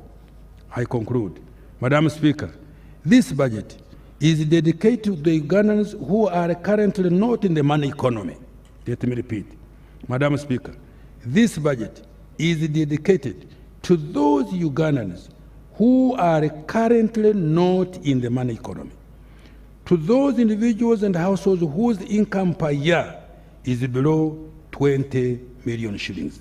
They have now the opportunity to utilize the support that the NRM government has provided under the parish development model, the MIOGA, and other government initiatives. This budget supports taxpayers who are recovering from the after-effect COVID-19. For industrialists and entrepreneurs, it improves the environment within which you are operating. It aims to lower the cost of doing business, reduce the time spent transporting goods, including agricultural produce from farm to markets. It also ensures that what you produce and manufacture is competitive in the region and the global export markets. This budget supports the transformation from a raw material-based economy to a manufacturing and knowledge-based economy. It therefore promotes value addition, business growth, and job creation for the youth, women, and all Ugandans. It is a budget that provides opportunity for every Ugandan to have a stake in this economy. I therefore dedicate this budget to those Ugandans who are working hard day and night to expand and modernize our economy and our country. I beg to move, Madam Speaker. Thank you so much, Honorable Kasaija, Minister of Finance. Just a slight correction. On resource envelope for financial year 2023-2024, and this is for our Hansard. Other financing is 229.0 billion, not 222. Just a slight correction. Then on the public debt stock, the public debt stock is 80.8 trillion. Not 80.2. That is what is on your record. So the Hansard should be corrected. Yeah. Then on the issue of the loan which Uganda intergovernmental fiscal transfers, that is phase 2. Then Uganda Secondary School Expansion Project. These loans were approved in 2021. And what is delaying the implementation is the acquisition of ownership of land. One of the conditions that was given is that the schools must give ownership. There should be evidence of ownership.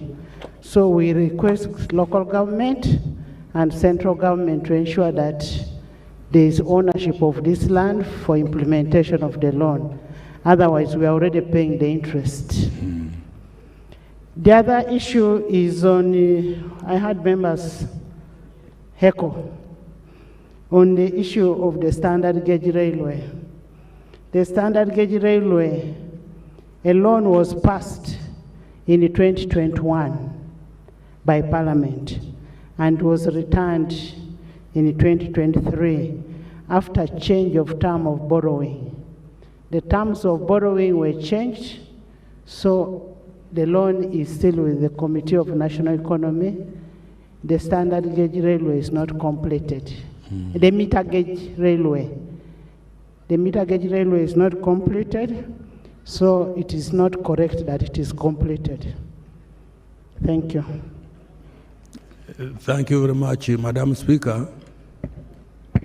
Some of these statements were made in anticipation that as soon as we resume Parliament, action will be taken, because they are now being added on the budget of the coming year, Madam Speaker. But where the record is inconsistent with yours, first of all, I will apologize, but I will go and check with my team and see where the mistake is, and I will go for you that in writing. Thank you. Thank you so much, Honorable Minister, for the report. And we want to congratulate you. Thank you. Honorable members and distinguished guests, as I said before, that the President is attending virtually and would love to make his remarks on his budget. You know, constitutionally, the Minister of Finance is none other than the President. I now want to take this opportunity to invite His Excellency the President to make his remarks and crown the budget speech. Your Excellency, you're most welcome. Kindly address Parliament and by extension, the nation. Minister of Finance is the President. Excellency the Vice President, the Right Honorable Speaker of Parliament, His Lordship the Chief Justice, the Right Honorable Prime Minister,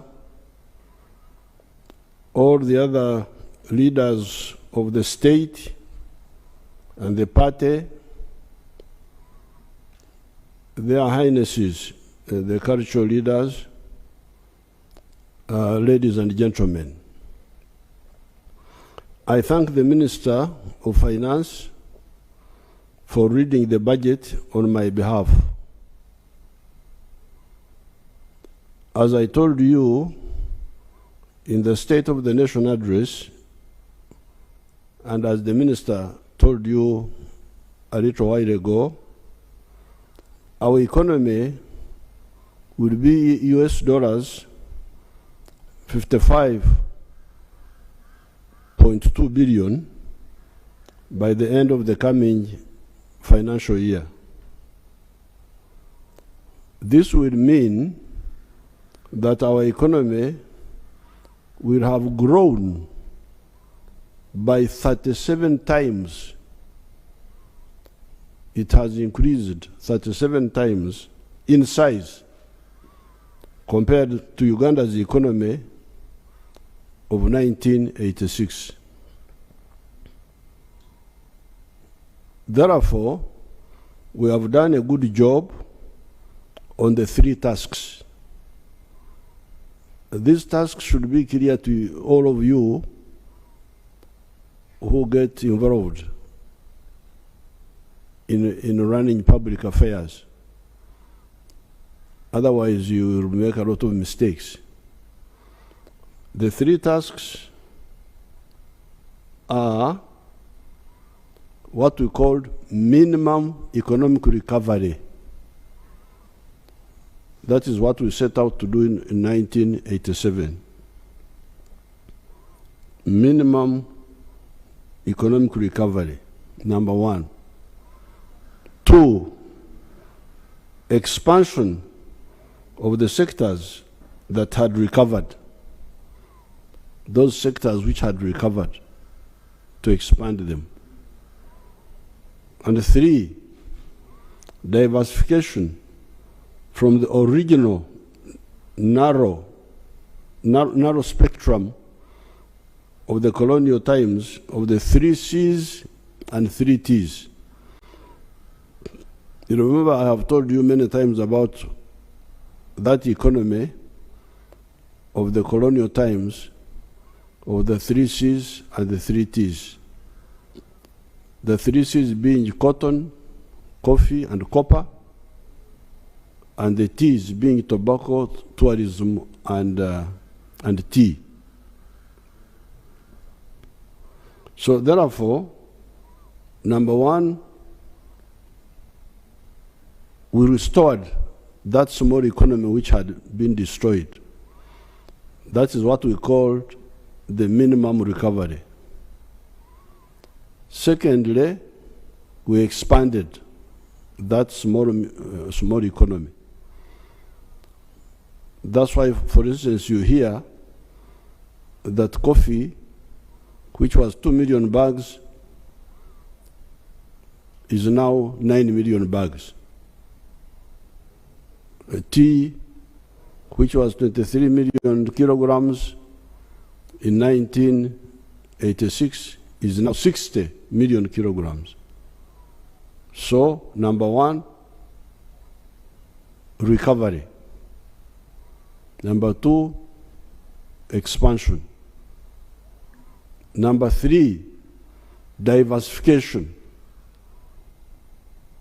from the original narrow economy of the 3 C's and 3 T's to many more commercialized products, such as what? Fish. Fish was dying of old age in Lake Victoria here. But now we have something like, at one time we had gone to 22 factories, but now I think we have like 12 factories of fish. Maize was just for roasting on the roadside. People didn't know that maize was money.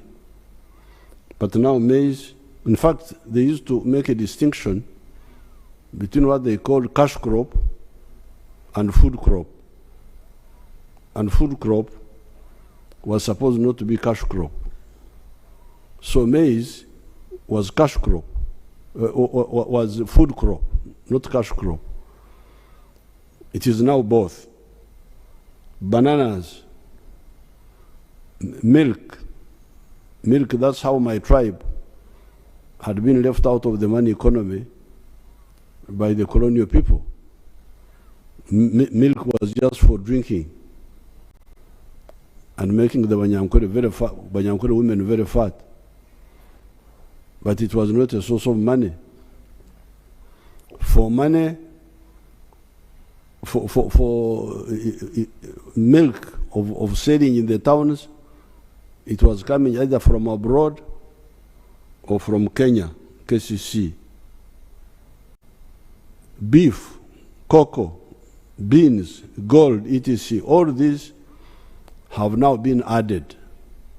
So therefore, clearly, minimum recovery, expansion, diversification should be clear to all of you who talk so much about some of these things.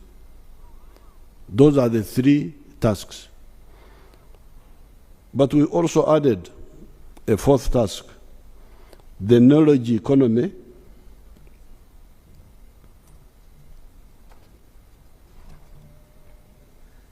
For instance, automobiles, technology. When you talk of Chira, you are now talking of a new economy. You are no longer talking of just coffee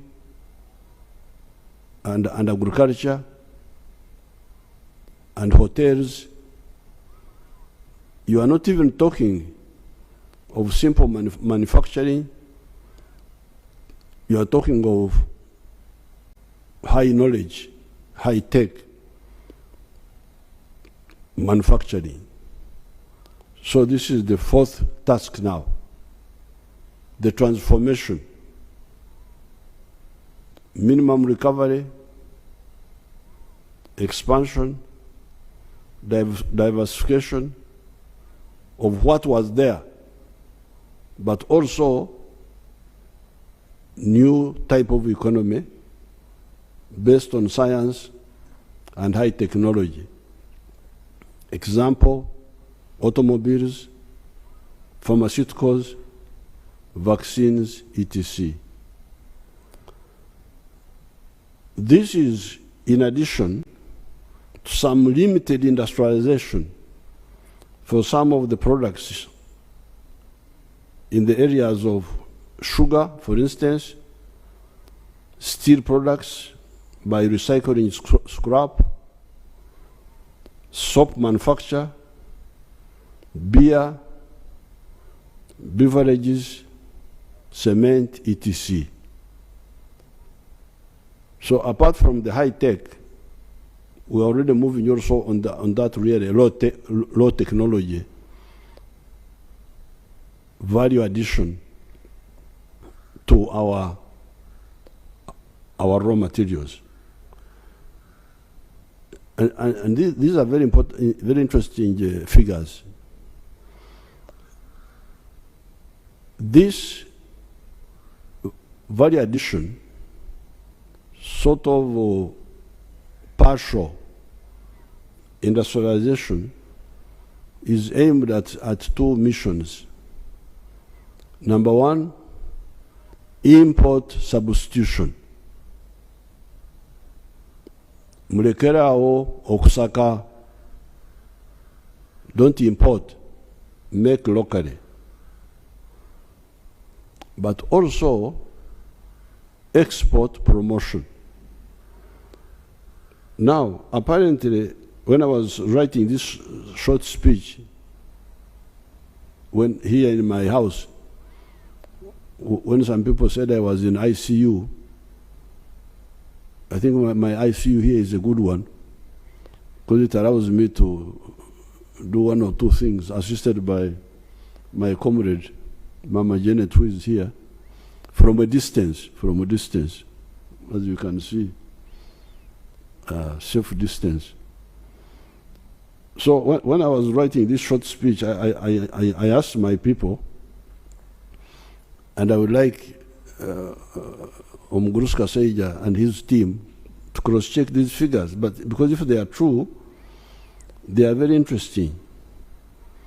The import substitution value of these industrial products, these small industries of ours here, for Mitaimbwa, for all these Sabuni, those low-tech industries, apparently the import substitution value of these industrial products is about US dollars 3.6 billion. I didn't know that these small factories of Mitaimbwa, steel bars, soap, all these our little factories, that they are saving us a figure of $3.6 billion, which we would have to look for if we are still importing them. But they are also apparently bringing into the country as export earnings US dollars 1.6 billion.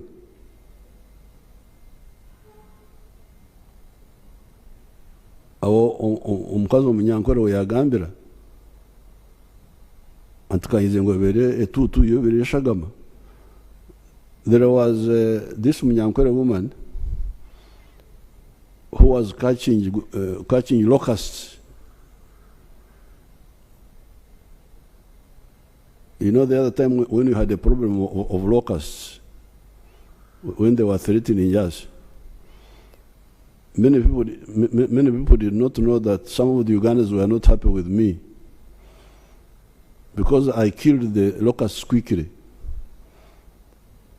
But some of the Ugandans who eat the locusts, they said, this man has spoiled our food. He should have allowed us to deal with these locusts. NCJ. They used to catch them and eat them. So in the 1930s, when the locusts invaded us,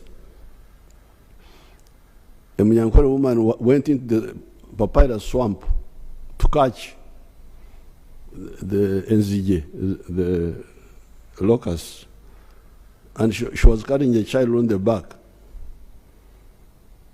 And she was so excited with catching the locusts. Those papyrus plants sometimes can be very sharp if they are broken. So the papyrus fragment cut the throat of the child at the back, and the woman had a warm liquid, and she thought it was sweat. But when she finished catching the locusts and said, I thought it was sweat. It has turned out to be blood. So, I didn't know that the little work we were doing, I thought it was sweat, but apparently it is blood. It is something serious. We are saving you 3.6 billion import substitution and earning for you $1.6 billion from the exports of now no longer just coffee and so on and these other things, but industrial products. That's really, I was very happy to get that figure. However, the big proportion of our economy is still a raw materials economy. So please, especially the NRM cadres, understand this very clearly. This economy we are saying has grown, as Mr. Kaseja was saying, to $49 billion now, and it will be 55 point something billion by the end of this financial year, which we have entered. You should know that Chibaro, that estimation is mainly a raw materials economy. economy ekyali mu kutunda embidde,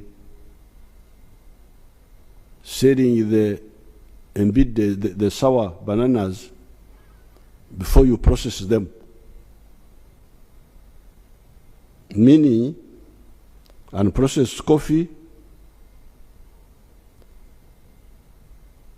although I am putting on fine spinner's shirt here, still much of the cotton is sold as raw material. Maize, you can imagine we sell maize, owempeke, maize of grains outside, and then we import animal feeds, you can imagine. Animal feeds are from mainly maize.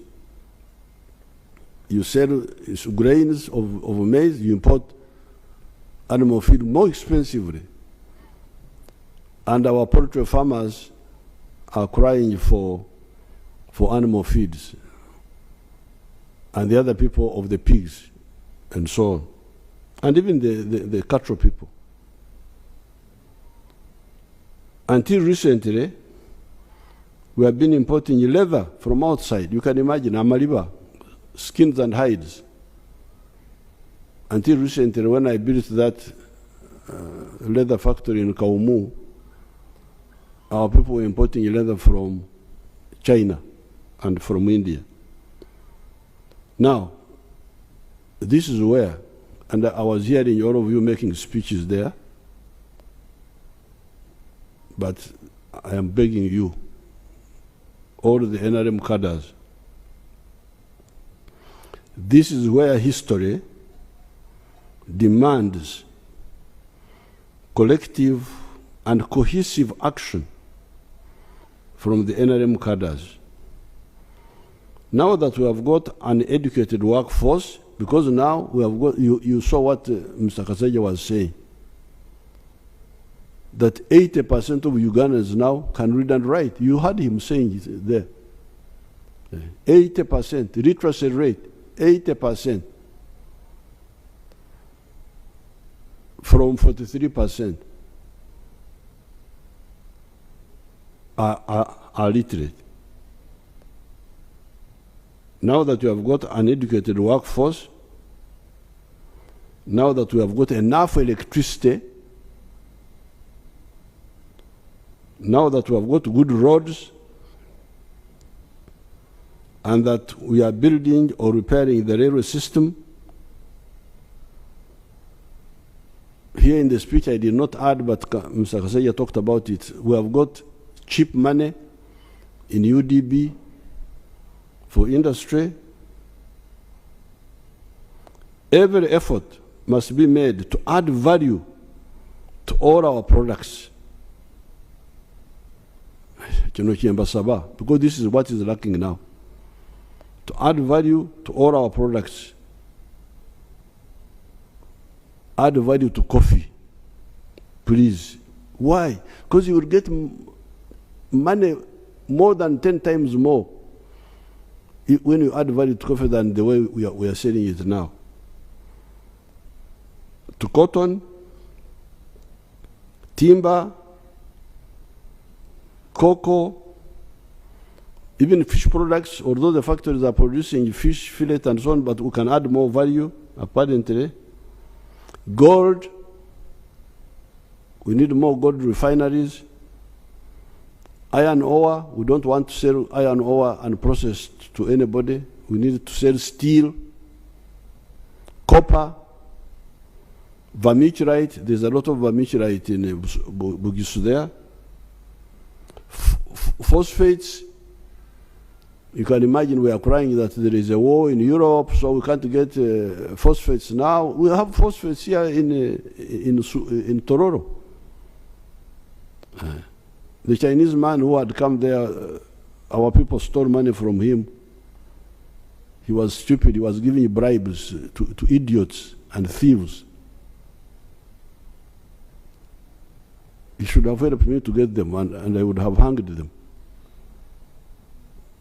But we shall get other investors. So, adding value to phosphates, petrochemicals, maize, bananas, etc., etc. By doing this, this same economy will jump to US dollars 550 billion instead of the mere 55.2 billion we are talking about, laudable though it is. I am happy to say, oh, we have gone to 55.2 billion, but I'm not satisfied. No. And I think in the other speech which I gave on State of the Nation, I quoted the example of South Korea, and I was able to quote for you the economy of South Korea in 1961. I hope you can compare it with Uganda of 1961. I think that time in the other speech I said the economy of South Korea was two something billion. It is now almost 2 trillion. Imagine the little South Korea has got a GDP half of the whole GDP of Africa. Of Africa, Tibaswara.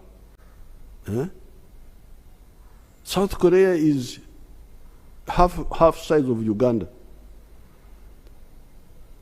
But they now have a GDP which is, I think, almost 2 trillion. And you hear that, I hear all these people quoting when they go to meetings. African GDP is now 3-something trillion. I really feel embarrassed. Why can't these people keep quiet? How can the whole of Africa have economy smaller than Japan? Because Japan has got something like 5 trillion. Now here you are talking about the GDP of Africa being 3 trillion, and you talk about it. You are not even embarrassed. Me, I'm embarrassed to talk like that.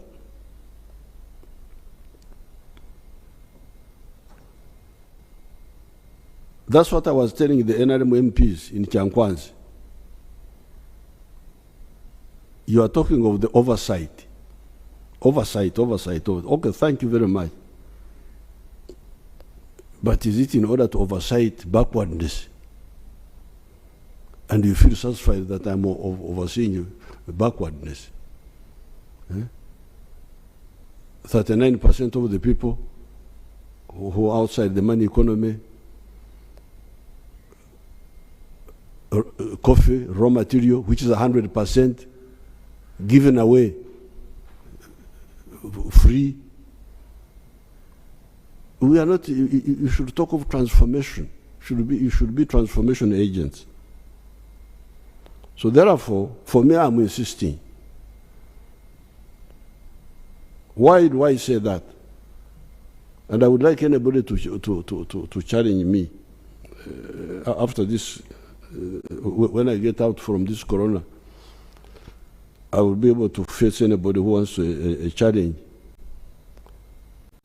Why do I say this? It is because the 55.2 billion you are talking about dollars we are talking about presupposes only a quantitative expansion of our economy through creating more products. You grow more coffee, that's how you end up. You grow more maize, more raw materials. That's how you end up growing by 6%. The one Mr. Kaseja was talking about. But if instead of just growing coffee beans, if I process a kilo of coffee from bean to powder, instead of earning $2, I earn $40. What is that percentage now? No. I'm not ready to accept that. That slave plan of slavery for Africa. My envisioned economy of US dollars 550 billion acknowledges the already achieved goal of quantitative expansion. Grow more coffee, grow more maize, grow more what? Fantastic. But when you add value, what growth speed are you talking about?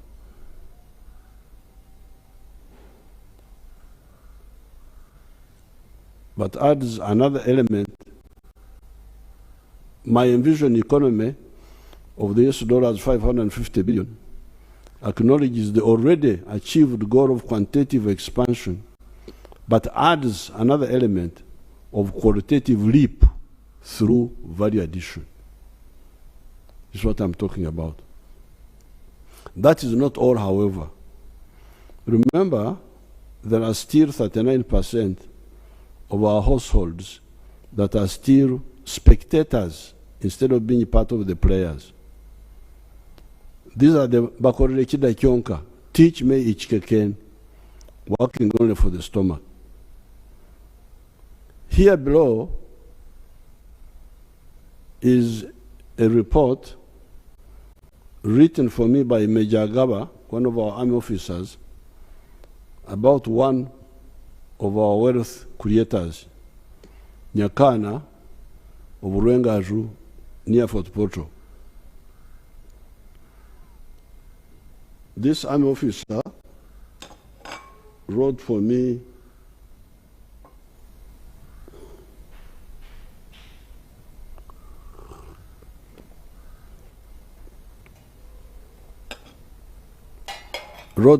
a report after she had visited there with the cattle rustlers from Karamoja. These young cattle rustlers contacted me when I was in Baregi, and I met them and I said, okay, you think stealing cows is good? Let me show you how people who like cows do things. So I took them around to Fort Portal, to different places. Now this Major Gaba went with them to Fort Portal and other places. When she came back, she wrote this simple report. The farm, the Nyakana's farm, even today, I think another huge group of cattle rustlers are there.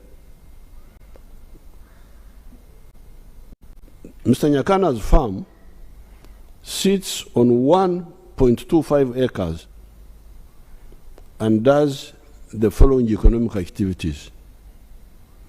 Number one, zero grazing. It has a total number of 6 cows, out of which 5 are lactating.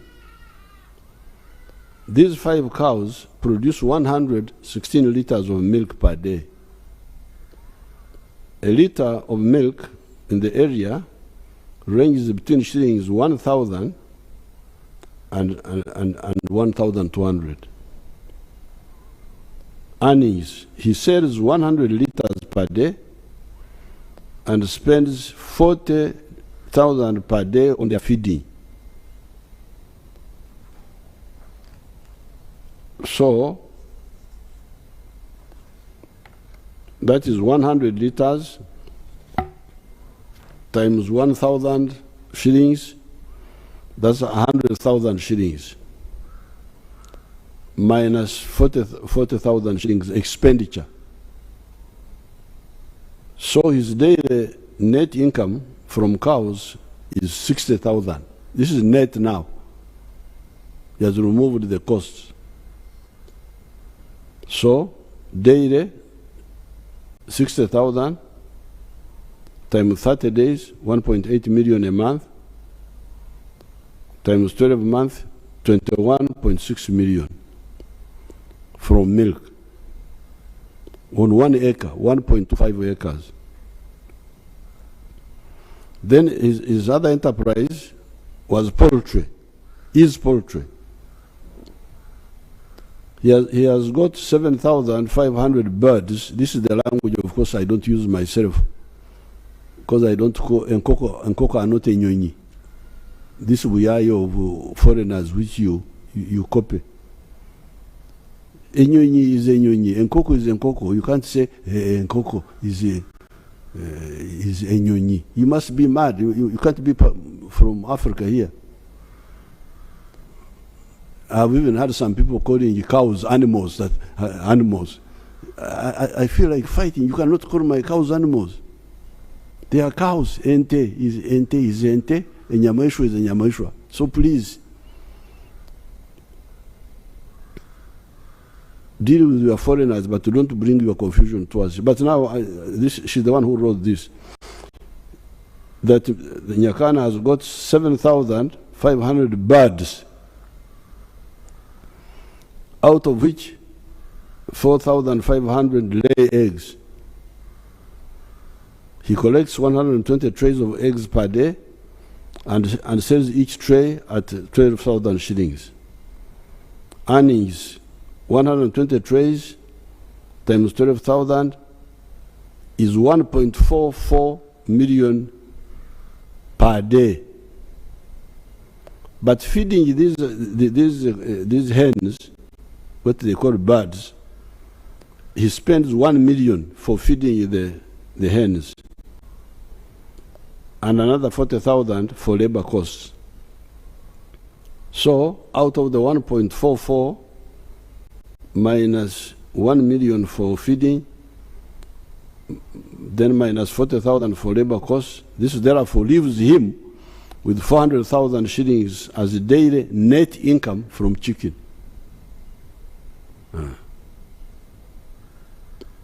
400,000 per day times 30 days is 12 million in a month.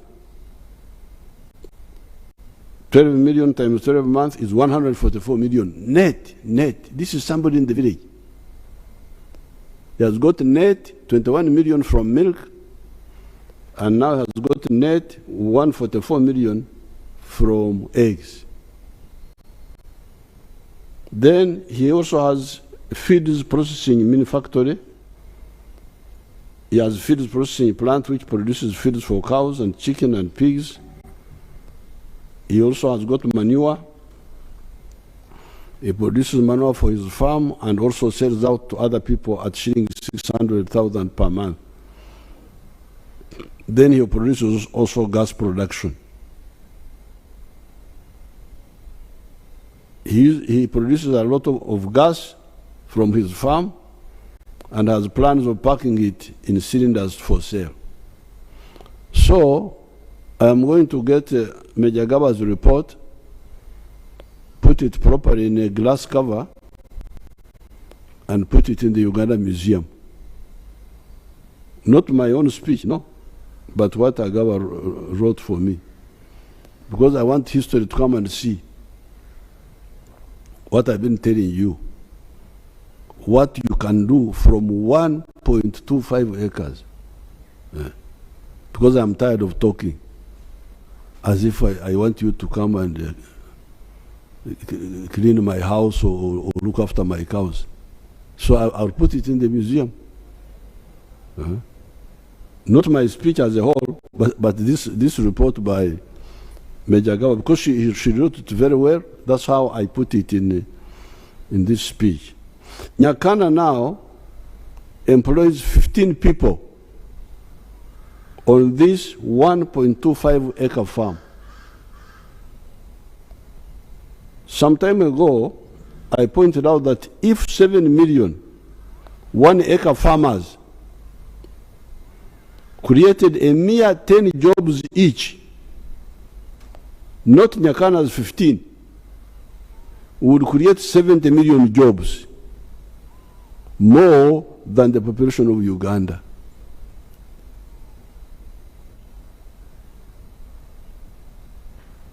And if you want to know that this is possible, you should find out how many Africans came from other countries and came here. Banyarwanda, Burundi, people from South Sudan, from Tanzania. They came because of the few economic activities which were going on during the colonial times. Coffee, cotton, Ebikajjo, sugarcane. That's how they came. They came because the internal labor was not enough. The labor within Uganda was not enough. So these Africans from other areas had to come. So even now, if we implement this, we shall have so many jobs that the Ugandans will not be enough. Therefore, no games, please. No games, no delays, no corruption, no aloofness by leaders and officials in the issue of value addition, and no relenting on PDM and Emyoga. Uganda is unstoppable. Some people, when we tell them quietly, politely, they don't seem to get it.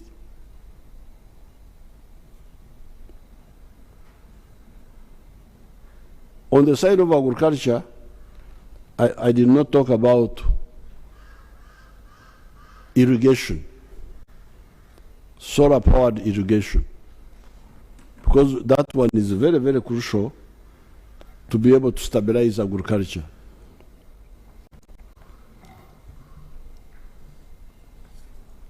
You had your budget, Ugandans, of Uganda shillings 52 trillion.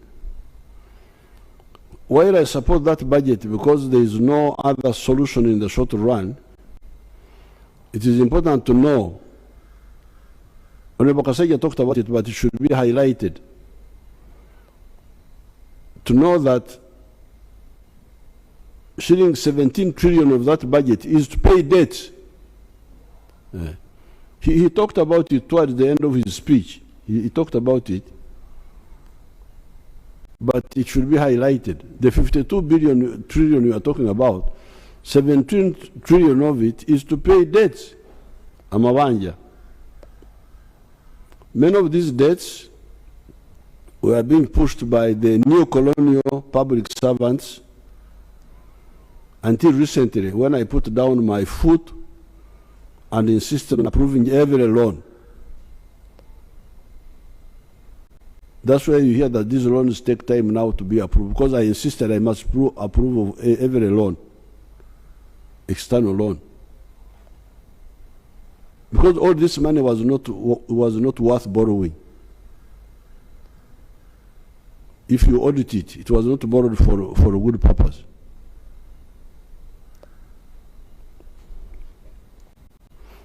The way forward is that we should borrow less, and I'm glad the minister talked about that, or not to borrow at all.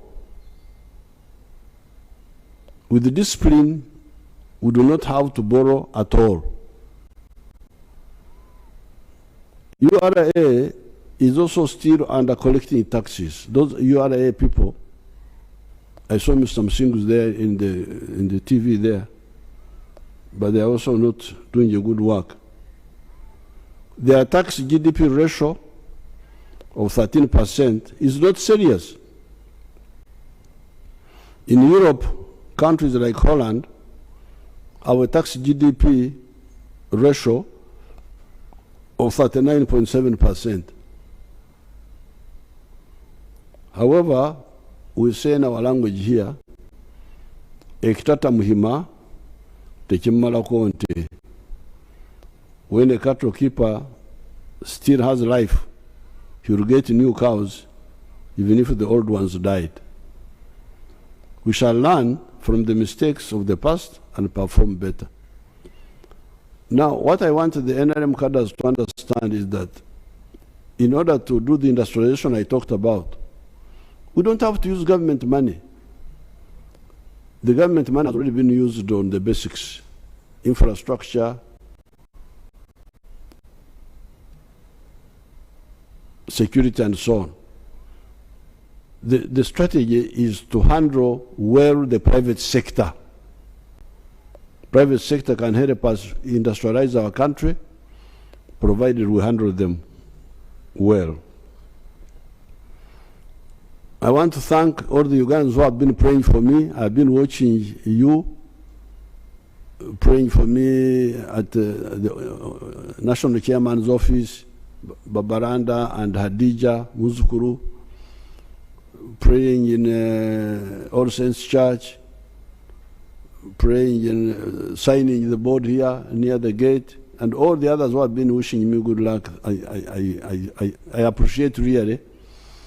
It's good to know that I am not as bad as some people try to make me, and that there are Ugandans who appreciate.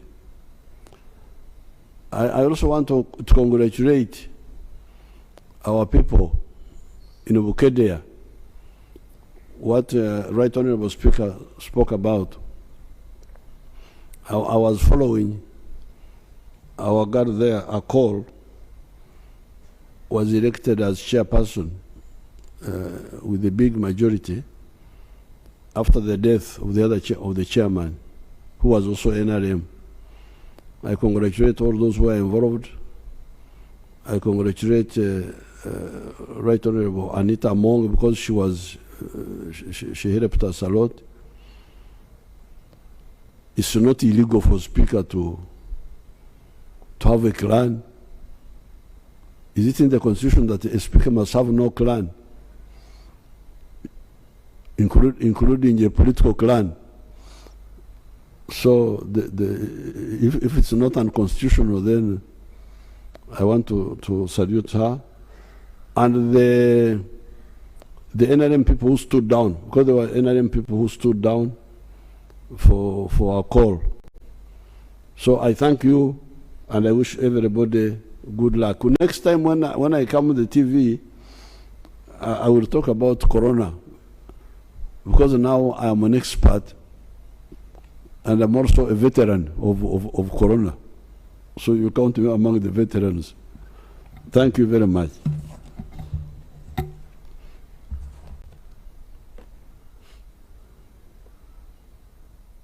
Delivering the budget speech and crowning it, I want to reiterate our commitment as legislature that we will do our work as enshrined in the Constitution and mindful of the money economy. We'll do what all it takes, but mindful of the money economy, and we'll always ensure that there is value for money. We will not allow anything else but value for money for us to increase money in the economy. Thank you so much for us to be able to get what we want. Thank you. Adjournment. I want to once again thank the President of the Republic of Uganda and all the dignitaries that were invited and have attended this very special function. In a very special way, I want to thank Mama Janet Museveni for taking good care of our president. We want to thank you so much, and we keep praying for you and the family, and we wish our president a very fast recovery. We want you out there to do work for this country. We are adjourning the House to Tuesday at 2 p.m., 20th June 2023. The anthems.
you so much, members. All of you are invited to the poolside Serena for an evening.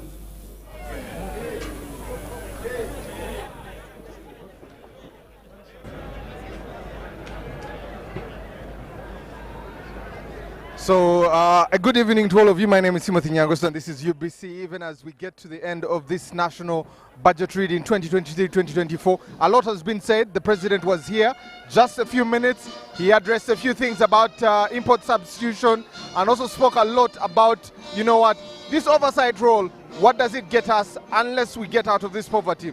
He also gave an example of a gentleman called Agaba and gave us an example of what he does with 1.5 acres, but also with poetry there,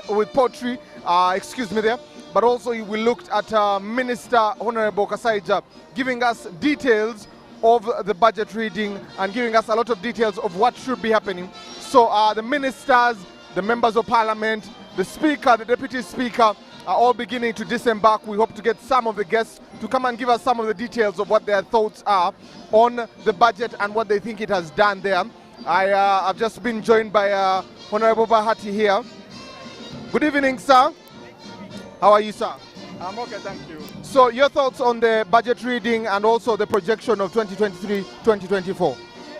I think, as His Excellency has said, the budget is really focusing on value addition and helping the people who are living in subsistence economy through parish development model and then to get out of subsistence economy into the man economy. So the issue is now remains on execution and the speed of improving on value addition so that we can earn more money and grow the economy even further from the 52 billion GDP that we're expecting to a higher value.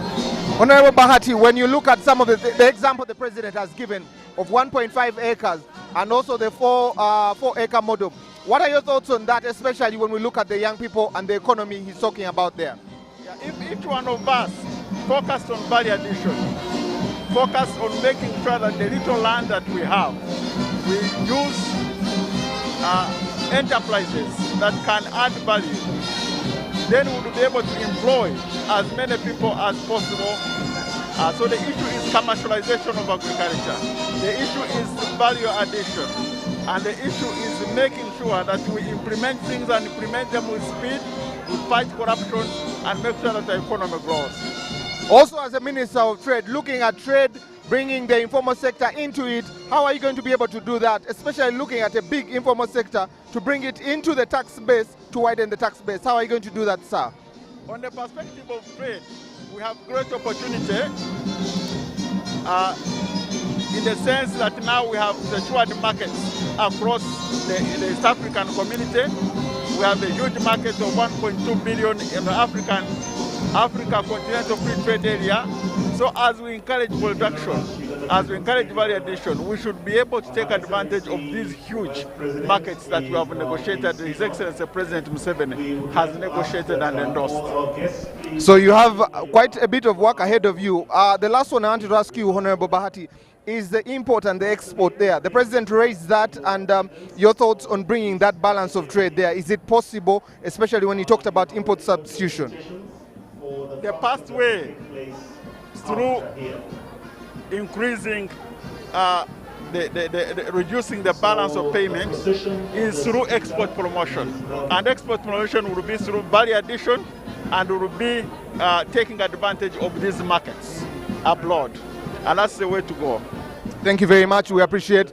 And that's from the Minister of Trade, and we're hearing a lot of going to on import substitution, what they hope to be able to have moving forward in import, because our import bill is higher than our export, especially looking at the raw material we take out. The president was talking about, you know, the benefit of coffee.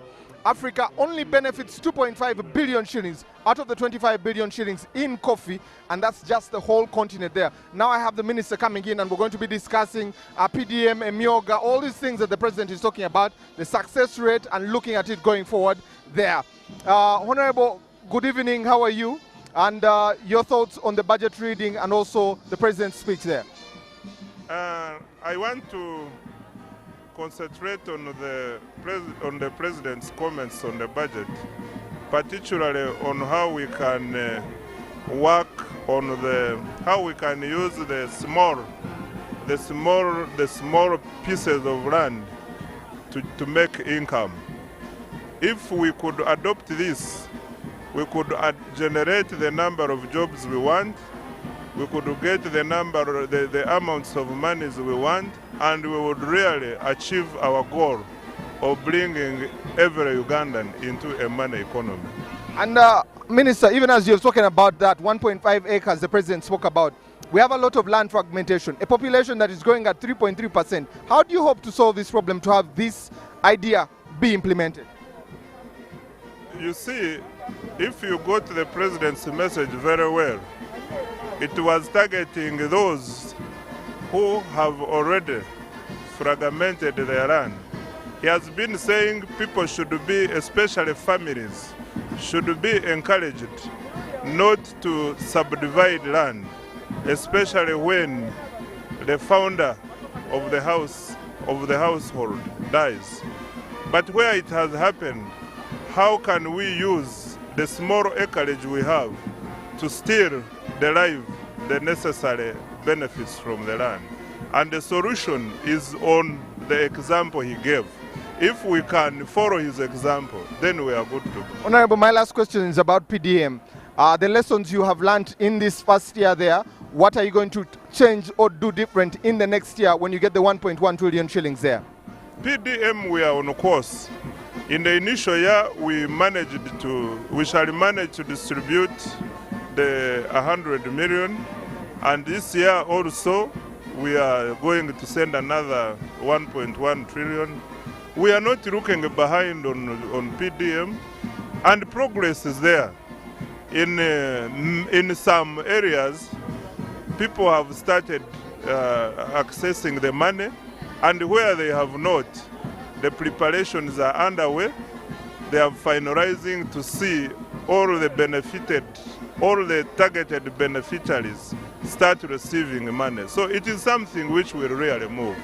Thank you very much, sir. I appreciate your time there. So that's a bit about PDM. I also have another guest. Good evening, sir. How are you? How are you, sir? I am very well.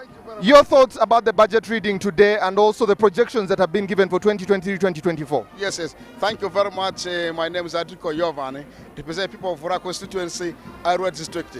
Today I'm very, very happy for the speech of the president and the whole budget. What you have seen here, we are going to see the changes. So as we leaders from central government to local government, we need to go and mobilize the local revenue. Because if the local revenue is there from local government, and also we are going to really promote our economy. And I have seen our economy is going to be very well. I'm really happy. And if you want to see what we have already done, we have already done a lot. We, the NRM government, has done a fantastic job. And it's not enough, but we need to do more. Because still we have so many challenges, and also we need to support the government programs like the Parsi model, IMYOGA, and other things, so that we can really support our country, because without the money, no development. If we work together as a team, it's going to be good. And two, we should really utilize our money then in a good way, particularly the corruption, because I talked about the corruption.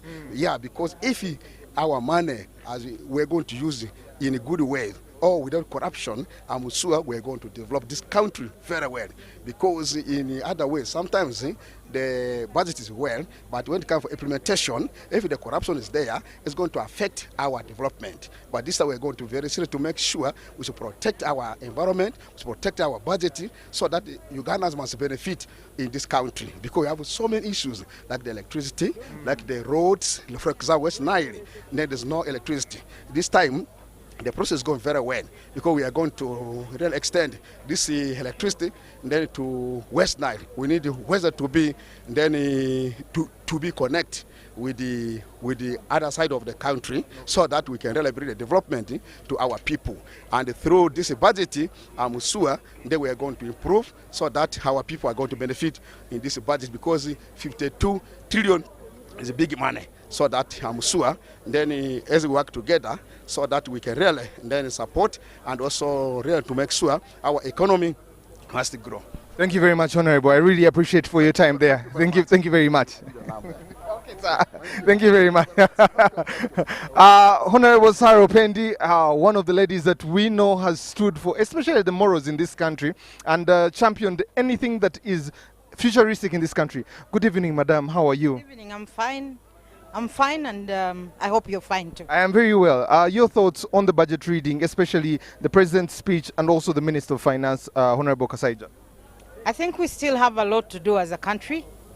First and foremost, we have all heard from the president that out of the 52 trillion budget, we have a debt of 17 trillion to pay. And therefore, that leaves us with, whatever it leaves us with, maybe about 35 or so. Yes. But how sure are we that Uganda Revenue Authority is going to collect that amount of money? And of course, the focus of this country, majority of our people are engaged in agriculture. I was happy listening to the irrigation schemes, but my biggest problem is that we plan, we have this in budget, but we shall find that at the end of the day, the irrigation schemes done are minimal and of no consequence to majority of the people, especially in the rural areas where water is a problem. And when we have the budget cuts, you'll find that even these irrigation schemes now are also affected with the budget cuts. My plea to the government is to ensure that let us do as we have focused on roads and we have tarmac roads to all the major cities. Let us now put emphasis on agriculture by ensuring that water for production is available. And we can have even three cycles of, harvests. And that would increase the food production in this country. It will help us export more food to the region, but also increase the incomes of the population. So the other thing, of course, looking at the health sector budget, the funds for the health sector are not adequate. We have been relying on partners. We have stood firm on our morals as a country. Some of the donors think that they will pull out and not support us in the health sector. I want to call upon the government. It is time for us to stand as Ugandans and contribute to our own health budget. The National Health Insurance Scheme is the way to go so that Ugandans can make some modest contribution towards health, and of course at the end of the day people receive services. I'm happy about the standard gauge railway, which is also a game changer. We have been losing so many people on our roads in this country. The road accidents, because we are depending on the road transport for transporting people, transporting goods. Everything is on the road. So I hope now that we have said effective next financial year, standard gauge railway construction will begin. I hope it commences and it is completed in time so that we can have alternative means of transportation and reduce on this load on our roads. So I think to me that is something, but I hope that we can extend this standard gauge to all the borders in the. We're not only looking at, we should not only look at Malaba, Kampala. Let us look at Malaba, Kampala, Katuna, Pondwe, the border between Uganda and South Sudan, border between DRC and Uganda on the Arua side. And that will help us reduce on these road accidents because all these big trucks will be off the road. I know some people are going to frustrate this because they actually have the trailers, they own the trailers, and they know that this is going to take our business from them. But I hope that we can stand firm on that. Lastly, the issue of corruption. His Excellency the President has talked. Even on the Sukuru project, the President has said the Chinese paid some money to some crooks in government. Mr. President, you know these crooks. You don't have to get hard evidence. Circumstantial evidence is adequate enough for you to take action so that others can learn from that. Let us walk the talk in regard to the fight against corruption and stop simply talking about corruption. Whoever is involved in corruption, Mr. President, deal with that person so that these technical officers can also learn. Otherwise, the people are engaged in corruption, the politicians are in corruption, and at the end of the day, it is the small people down here who are suffering, yet they were actually working on the orders and instruction of those other big shots. Thank you very much, Honorable Sarah Pendi. I hope to see you soon with a new bill that is going to be changing the morals of this country. Thank you very much. I have also another member of parliament and we're going to be discussing. Good evening, madam. How are you? Good evening. My name is Helen Adoa. I'm a woman member of parliament for Serera district and also a Minister of State for Fisheries. I am happy that, as you have heard from the President and from the reading of the budget, fisheries has maintained and it has even improved. And it makes me happy that our sector is doing very well. Now, what I want to communicate out there, especially to my fishermen and to all of us Ugandans, a lake is a God-given resource that we must protect jealously with all our strength, because it has already been made by God and everything has been put there. You don't need to dig or cultivate in order to get. You just need to go to the lake smartly with the organized right gears in order to fish well. Because if you don't fish well and you destroy the immature fish, tomorrow we shall not have what to eat. If our forefathers destroyed the lakes, we would not be having today. A lake is your employer. A lake is your garden, where you go and harvest anytime. It is always ready. You don't need to put effort. You don't need to put money to make it better. It's always there. And the more you protect it, the more it multiplies. Therefore, I want to ask fishermen to take care of the lake. And also, one of the things I'm going to do as a sector head and my team this year is to fight corruption in the lake, is to fight corruption on the way, among the fish traders, among the catch fishers, and more so, even to the enforcers of the law in the lake. Because there is a lot of corruption going on, and we are not going to tolerate it. We don't want only for the president to be the one talking about corruption. We want to talk against corruption from the grassroots, from LOC 1, LOC 2, LOC 3, LOC 5 Council. Let us fight corruption, because there is corruption even with the PDM. We want to see that this PDM must be implemented. We don't need money to be contributed by people who should appear in the list. For you to be put in the list, for you to pick the fish from the lake, you must pay. We want to fight corruption this financial year, so that next year, when we are reading another budget, as fisheries would have excelled. And I want to ask the fishermen out there, make yourselves in groups and go and get this PDM money. It may not be enough for us fishermen, but we need groups there so that we follow it with a special fund that we may be able to lobby and get. The other thing is, we want to reach every lake in Uganda, especially major landing sites. From August up to December, get organized fishermen. We want to reach you in your lake, in your respective major lakes, and the handling services that were not finished, we want to see that we finish them, and we want to make sure that we are together with the fishermen. But also I want to ask fishermen, so many of you are drowning in the lake. Before you enter the lake, put on a life jacket. It's very important because it's your life. So I want to thank His Excellency. I want to thank the Minister in charge of Finance that we have been able to be lifted up as a sector, which makes me happy. If we have been put up there, why don't we maintain, especially on value addition to a fish? Women make the best use of silverfish. Put the value addition to silverfish.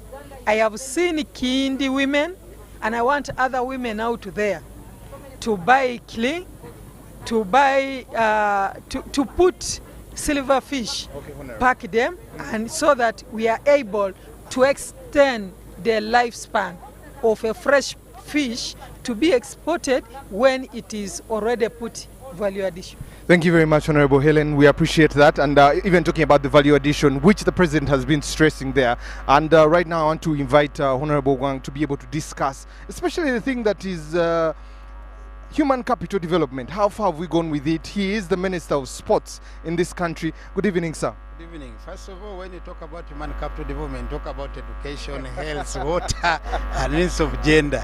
So that's under our human capital development. Well, the President talking about the literacy and also the Minister of Finance taking it up to 79%. You must have been doing something different to change that. But how is it translating into employability? First of all, like you heard the President's speech clearly, he has given us even a simplest example that how I wish out of the 7 million Ugandans, each of those Ugandans able just to employ 10 Ugandans, you would be having about almost 7 million jobs, rough estimate of that. As far as the ministry is concerned, I want to confirm that through the tertiary institutions of our learning have been recruiting and churning out quite many children to the, let me say, to the outside world. Now the biggest question which we face is, where are the jobs? And in my considered opinion, it's important that we only don't concentrate on white-collar jobs.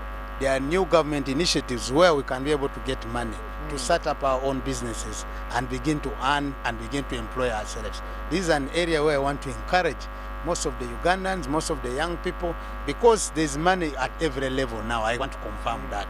For those who are educated, there's money specifically which is meant for them. If you want to start up a school, start up a hospital, you can be able to go to UDB, you can even be able to go to the development bank specifically within Uganda here and ask for money. But also, to those who have just got same skilled education, I can also say there's money for specifically focus on the same skill. That's why now you see our focus getting to a Mioga and the parish development model. Okay. We need to encourage fellow Ugandans to accept one thing, which is to save. That is our challenge. Sometimes we want to live beyond our means, which is a problem. Honorable, in the State of the Nation's address, the President really was not happy with UPE and UCE. What are you going to do different in this next financial year, especially to bring it up to scale like he desires? The biggest challenge has been on charges, because these are the hindrances which are affecting the performance some of these programs. As government, we have given a zero policy on any other extra charge. But what happens down there? Are we leaders working hard to ensure that we do not allow PTAs to levy an extra charge? For instance, I am a guardian of almost about 15 children. These are children, some of them are in UPE schools. I was in my own village, in my parish school. They were charging each of these kids 30,000. So imagine 30,000 times 10 kids, that is 300,000. 300,000, that is per term. How can a parent who is struggling, how can a guardian who is struggling be able to raise those kids? That helps to make sure that some of those kids can never go to school. I once said this, it's imperative that we follow the advice of the President and my Minister, the First Lady, that can PTAs, can we, the local leaders, get out and pass this message to stop extra charges from our respective communities. And I can confirm I am personally doing that from the constituency I represent, and people are happy. I can confirm that even other charges which are coming out, in one of the schools in town council, they were charging each school 10,000 shillings for water. Honorable, wouldn't a regulation solve that problem better than you running around in the different schools? Of course, as I can say, as a ministry, we have already come up with the regulations which we are soon going to submit before cabinet, which then will help us to curb some of these unscrupulous behaviors which are ongoing. But even then, it is our responsibilities as leaders to come out and tell the community the truth. If you want to make the country poor, deny that country a right to study. As a country, we are not ready, and no wonder the UPE was established, USE was established. Now we have even technical education is there, and definitely the tertiary institution, which is university. Honorable, let me stick to your docket as my last question. Sports is a very big industry. When we look at all this that is happening in Europe and how much is being spent there, what are you doing to especially also create employment within the docket of sports for sportsmen in different disciplines there? First of all, I want to begin by commending government. The challenge which the population and the people out there should understand. What have been our priorities as a country? Number one was to secure our peace and security, and that comes even from where I come from. Finally, like the President has said, We have started by investing in infrastructure. I can confidently say government has spent about 27 billion for Teriet National High Altitude Training Center. Government is spending again another additional 97 billion for the renovation of Nambole. Government has come out firmly now to support the Pamoja bid of East Africa for the first time to host the African Cup of Nations. Sports is an industry. Sports is one of the emerging industries which can employ millions and millions of Ugandans. However, it should not only be in the government, it should also have an interest of the private sector. When you talk about the Western world, Europe, America, the biggest investors in the sports subsector are the private sector. They invest both in infrastructure, they also invest in other facilities which are able to make sports conducive. Companies coming in. Unfortunately, here in Uganda, most of the companies are not putting interest in the sports subsector. And that's when I want to call upon the private sector. Recently, we met with the Uganda Investment Authority and want to say the National Council of Sports signed an MOU with the Uganda Investment Authority. Now sports is one of the bankable projects where any investor can get into invest. You've heard from the national budget that today UIA has about 12 square miles for purposes of investing into any other bankable projects. So for us as a sports subsector, we have come in to join them. The other issue now which I want to encourage most Ugandans, which is for all of us, this sports infrastructure, once you invest in, you will be able to get your money out of that investment. For instance, today I want to talk about have a stadium. If you have an indoor stadium, just move around Kampala. There are many small playing pitches. For you to play football or to just play football in that pitch for an hour, you have to pay 10,000. What if you put up a stadium as a private investor? How much money can you be able to? Clubs will hire, private people will want to use it for even their own parties, which will be able to give you money. So for mine is, as far as sports is concerned, let's invest in. Last but not least, we have also high athletes who are making money. Kiplimo, as an athlete, a runner, is making good money. Talk about Cheptegei, is making good money. Talk about Stella Chesang, they are making good money. If you come to football, I want to confirm, I have just been with Dennis Onyango. He's a professional player based in South Africa. He's making good money.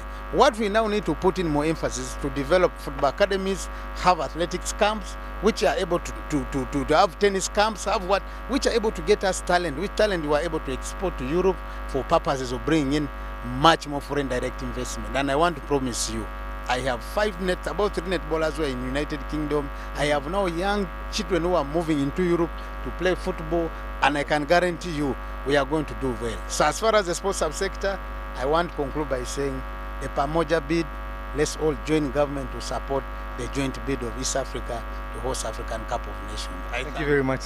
We appreciate your time there.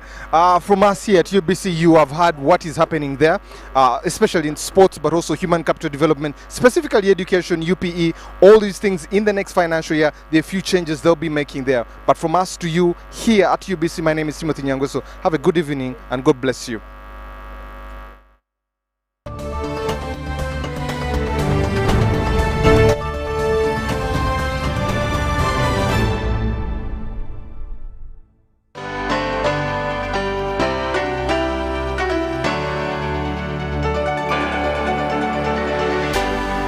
UBC, inspiring Uganda. Ebiseera by'okuzaayo abaana mu masomero tebiteekwa kukaluubiriza n'akatono. Eno kusimba nnyiriri mpanvu, kano kalippagano ka bidduka. Simanya kuzunga na banka siripsi. Kati osobola okusasula school fees z'omwana wo ate n'okola n'ebirala ntoko ku ssimu ye ey'omu ngalo. Ekikola kyangu nnyo. Nyiga bunyizi *185*8 ogoberera ebikulagiriddwa oba okozese app ya MTN Momo. Ate kati okola ki olwaleero? MTN Mobile Money Uganda Limited erungamizibwa banka enkulu eya Uganda. The Magical Egypt Tour 2023 is here. A heavenly miracle waiting across the natural and divine attractions of Egypt, such as Cairo, Giza Pyramids, Saqqara, Memphis, and many more that will offer the gift of a lifetime. The chance to unlock all of the hidden powers of mind and soul, gain the enlightenment of the past and the future, and develop the power of healing. Departure will be Friday 16th up to 23rd June 2023. Basic package starting at $1,200, 8 days and 7 nights. To register, Welcome to Gotove Tours and Travel at Nalkwago Complex Suta, UG's Extender, George Street, Nakasero, or call +256 758 530 059 or +256 784 568 392 or WhatsApp +256 782 556 078. Only few slots are left. Powered by UBC Television. Jerry con. Jerry con. Hey, Master Blaster. Touch him, man. Buy Jerry con with muscle. Those ones who say go is for you only. Mundava. Best movies I teach you. But I'm going to put them scary because of the cover is very far. Is you serious? It's just you. What? Yeah? You step it on it. Add kilometers to your legs and you get your sugar. We buy meat from Umaru and Umaru refuse to give you enough meat. Show him that they don't joke with you.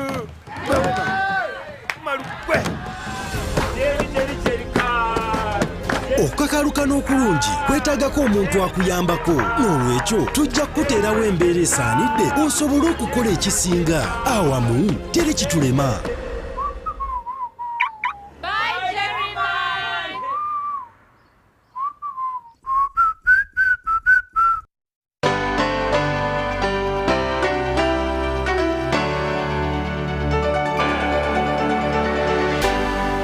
UBC, inspiring Uganda.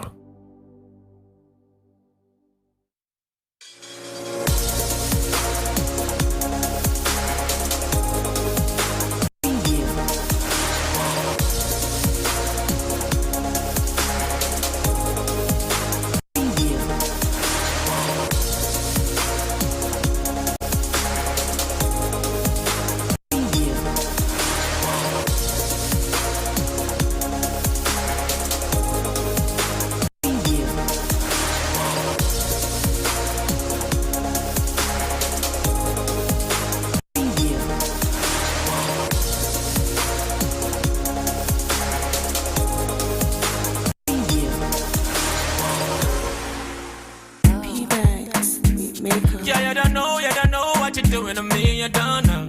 Shaba, David Lutano.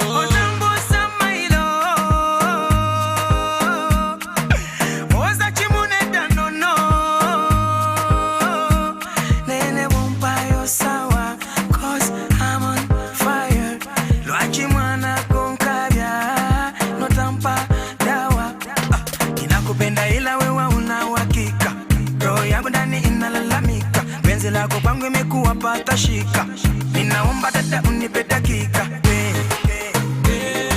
Unanikatakata lakini nitakupata. Leo ligenda wanja kusigala ngakuwenja. Safari ya mapenzi najua nitafika. Leo ligenda wanja kusigala ngakuwenja.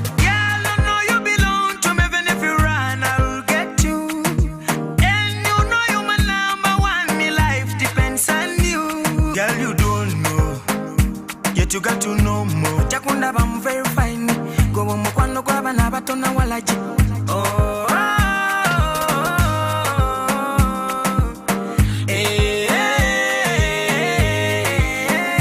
Jagala kwe habalala sagala ngani. Love me girl, boba tunjagala kwani. Naomi girl, buy your chance. Sekamo don't see bira face. Girl feel bad. Bulala whenever shake your body. Oh, make me your daddy. Lele kwa kalata subila tilwali. Girl, no, you're on my mind. I like the way you shake your bam bam bam. Yogera kona ngia donkina. Kubanzene wenda waku mwenyeza nwana. Oh, baby. Unene kata lakini nitakupata. Baby.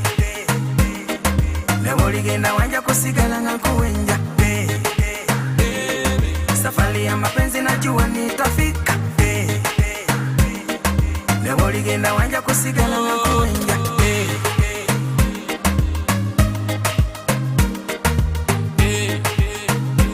Shaba. Again.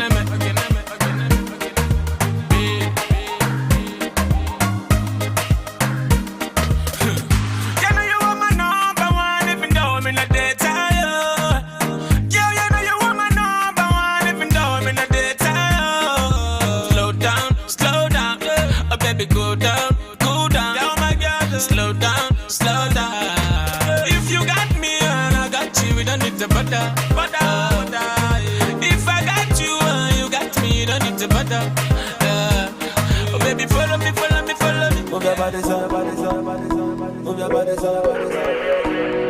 It's a queen, she bound around town. Kaze one kole mo mukolo. Ogwokukonga bakubi ba dance yona jemuli. Gulalunda mu nyumba simemwe kitole. Olwalero atalina kabina yole mufako. Mukidongo tulya kasha watayalemesa. Nebizibu nebirese mu nyumba tonyumya kasiya. Ngonderera beri njina eno kale. Njagala space ebintu bya twaking jayo sinea. We can be, yeah. Olwalero we can be, yeah.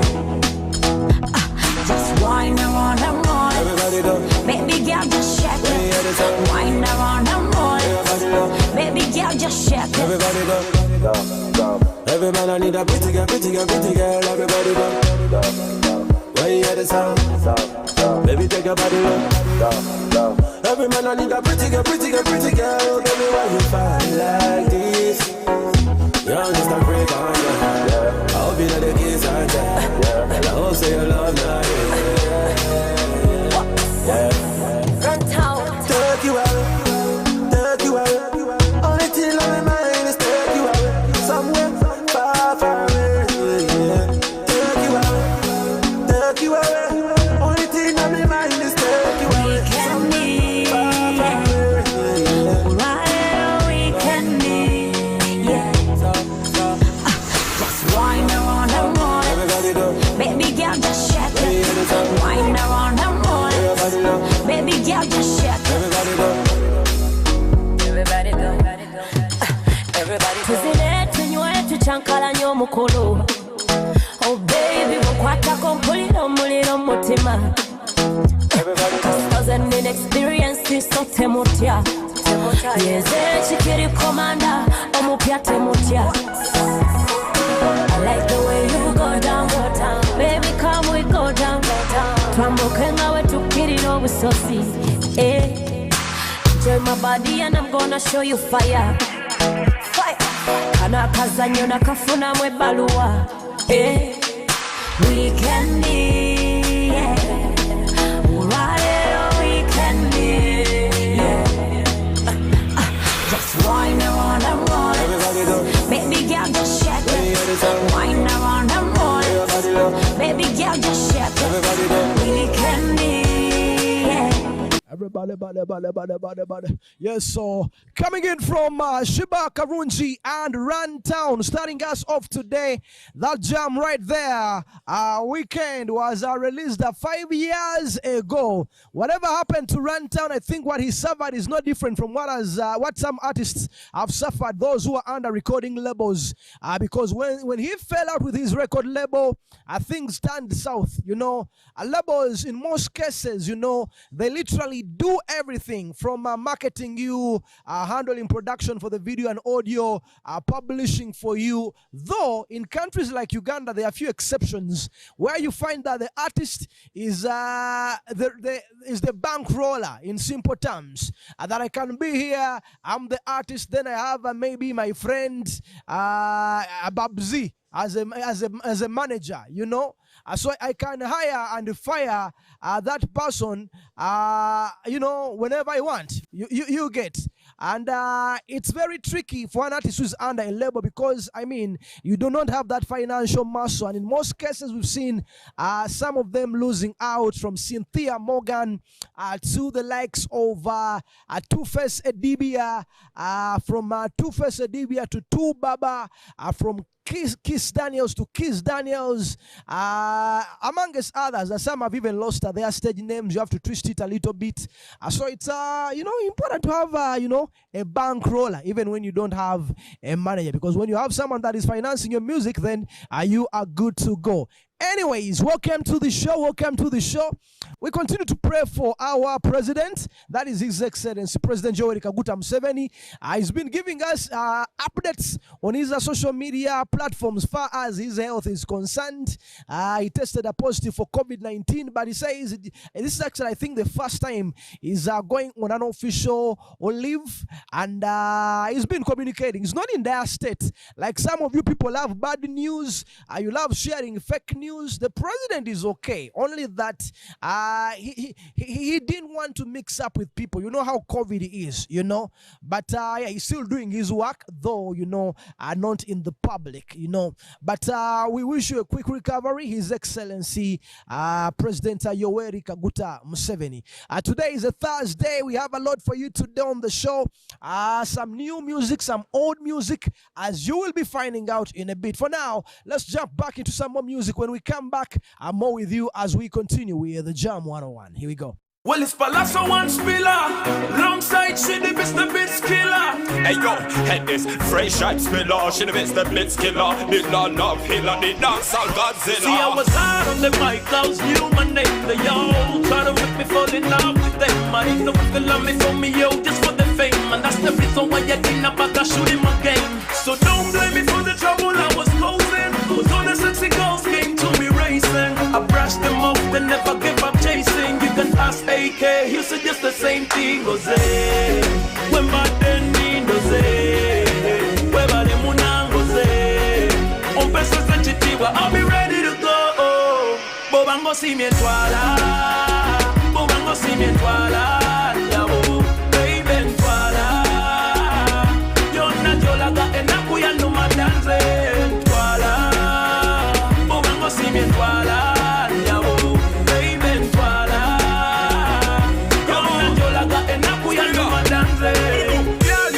You're the baddest on the block. On the Babylon, make the hater by them top. Judge a God, give me the energy, make me stronger than a rock.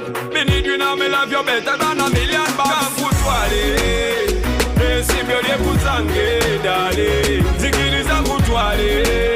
Cause you the best, you're better than the rest. You give me the light in my life. Jose, when my deni Jose, when my demuna Jose. Come in there one day, better than the rest. You give me the fire in a bitch. Bobango si mi toala, bobango si mi toala, baby toala.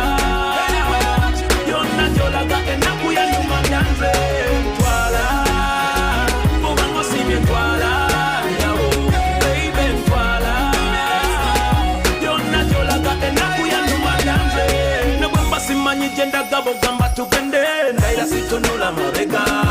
Kastambera na wenjala ne when you see masigarera chali kokumulamwa. True love, wange wa mutima ndaira tejiri chusiwa mungu sana nekuwa. Wange ningo kunyingo ngabwe wasubiza munango ze. Some say you mother girl, you kill me with your style. Beauty like an angel, me never seen this in a world. Girl, me love the way you smile, me love your style. Me pray to Jah Jah God to take us further than a mile. Say you know, girl, you burn them like a lighter. Say you know, spill a lover, not a fighter. Voila, bobango si mi voila, baby voila. Yo na jolaga enakuya no madanze. Voila, bobango si mi voila, baby voila.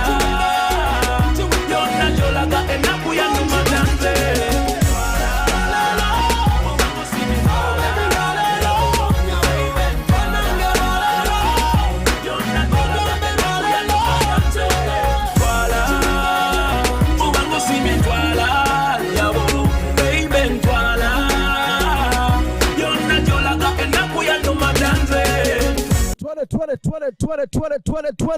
Ntwala coming in from Palazzo and Spiller. It's interesting how time moves so fast. That Jam was released 8 years ago. Guys, thank you so much once again for supporting Palazzo.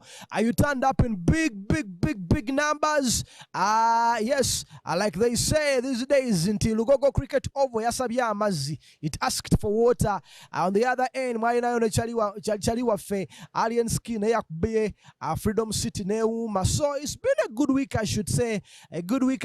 Save for a few unfortunate incidents when we lost Honorable Katorubwama, who was laid to rest this week. Now, this week again, we've had quite a number of things happening. On Sunday, music composer, writer, and singer, of course, Paul Saka, Omusime Paul Saka was, he celebrated 33 years in the entertainment industry, and that was at Kampala Serena Hotel. I was there, briefly. I had 2 events to attend. There was one there, then I also had Boys to Men on the other end. But man, the guy got very good numbers. People turned up in big numbers and supported him. The Serena was not packed to the brim, but it was a good turn up. I should say. The chief guest was the first deputy prime minister and a minister for East African Affairs, Honorable Rebecca Kadaga, a couple of dignitaries who are in the building, including our very own Dr. Peter Kagwa. Believe also headmasters, headmistresses of the different schools, Dogula tables in honor of this gentleman. So congratulations, Paul Saka, upon the 33 years of the music industry, and I believe he has nurtured a lot of talent. Even now, those who already established acts like Rema Namakula, she also had a performance there. Wilson Bugembe Pastor was also there, had a performance there, and a couple of others. So it was a big night for the Ugandan music industry. Yeah. Now we're going to continue into something else, and that is your birthday shout outs. You can also do the same. Go to our social media platforms. That is at Calvin the Entertainer, or you go to our Twitter handle at Magic1 at UBC TV Uganda. Let me know where you are watching us from. I know it's another evening, guys are making way out of the city. But whatever the situation, I believe it is well with you from wherever you're joining us from. Kakembo Rich, I see you. How you doing, bro? It's good knowing that you're rocking with us. Alan is also on. I understand today is your birthday, so you turn 34 years of age.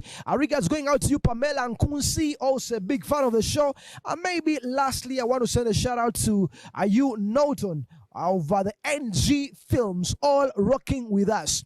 What we are going to do now, we're going to jump into a double play. When we come back, more entertainment news as the show continues. Stay with us.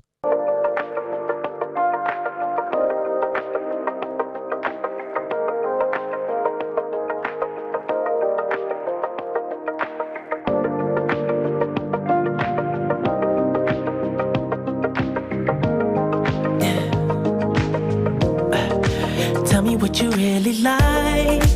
Baby, I can take my time. We don't ever have to fight.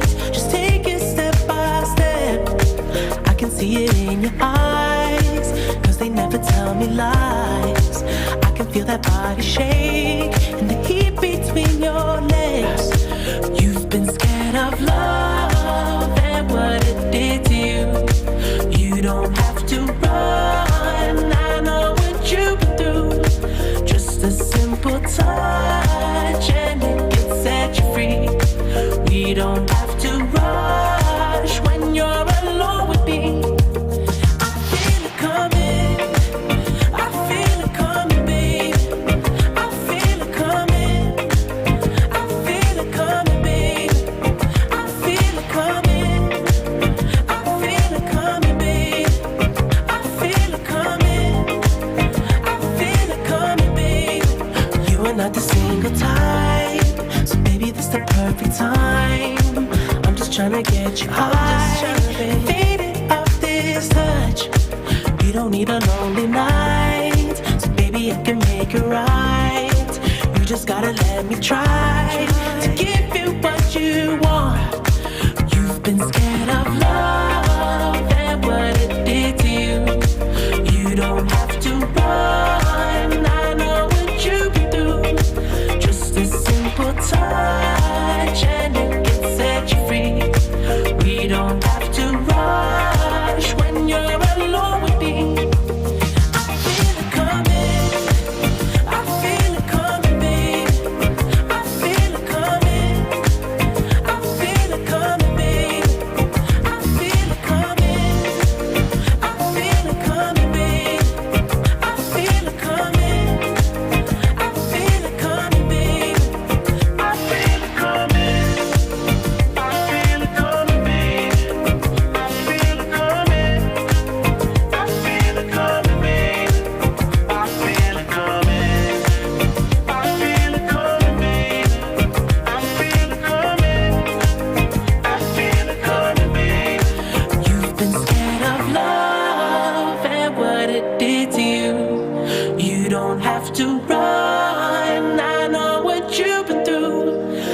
Just a simple touch and it gets set you free. We don't have to rush when you're alone with me. I feel it coming.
I'm like, hey, what's up, hello? Sent your pretty ass soon as you came in the door. I just wanna chill, got a sack for us to roll. Married to the money, introduced her to my stove. Showed her how to whip it, now she remixing for low.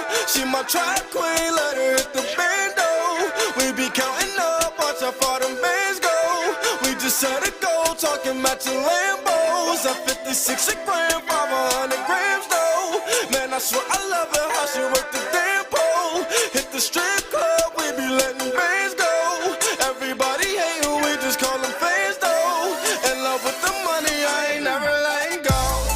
And I get high with my baby, baby. I just left the mall, I'm getting fly with my baby, yeah. And I get ride with my baby, baby. I be in the kitchen cooking pies with my baby, yeah. And I get ride with my baby, baby. I just left the mall, I'm getting fly with my baby, yeah. And I get ride with my baby, baby. I be in the kitchen cooking pies. I said hello, my track queen. Cause all we know is bands, I just might snatch a Ferrari. And buy my boo a lamb, I just might snatch her a necklace, drop a couple on the ring. She ain't wantin' for nothing because I got her everything is big. So up in the band though, be my knee where I can't go. When me boys got the stand though, count up how little bands though. Boy, how fucking your bands go. Fetty rub on them in 50,000 K, how I stand though. If you check up on my pockets, I'm like. And I get high with my baby, baby. I just left the mall, I'm getting fly with my baby, yeah. And I get ride with my baby, baby. I be in the kitchen cooking pies with my baby, yeah. And I get ride with my baby, baby. I just left the mall, I'm getting fly with my baby, yeah. And I get ride with my baby, baby. I be in the kitchen cooking pies. I'm like, hey, what's up, hello? Seen your pretty ass soon as you came in the door. I just wanna chill, got a sack for us to roll. Married to the money, introduced her to my stove. Showed her how to whip it, now she remixing for low. She my track queen, let her hit the bando. We be counting up, watch how far them bands go. We just set it though, talking matching Lambos. 56 a gram, 500 grams though. Man, I swear I love her, how she work the damn pole. Hit the strip club, we be letting bands go. Everybody hate who we just call them fans though. In love with the money, I ain't never let go. I be smoking dope and you know backwards what I roll. Remy boy Fetty eating shit up, that's for sure. I run in your house, then I fuck your hoe. Remy boys are nothing, Remy boys are nothing. Yeah, you hear my boy sounding like a zillion bucks on the track. I got whatever on my boy, whatever. Put your money where your mouth is. Money on the wood make the game go good. Money out of sight cause fights. Put up or shut up, huh? Nip the grit. RGF Productions.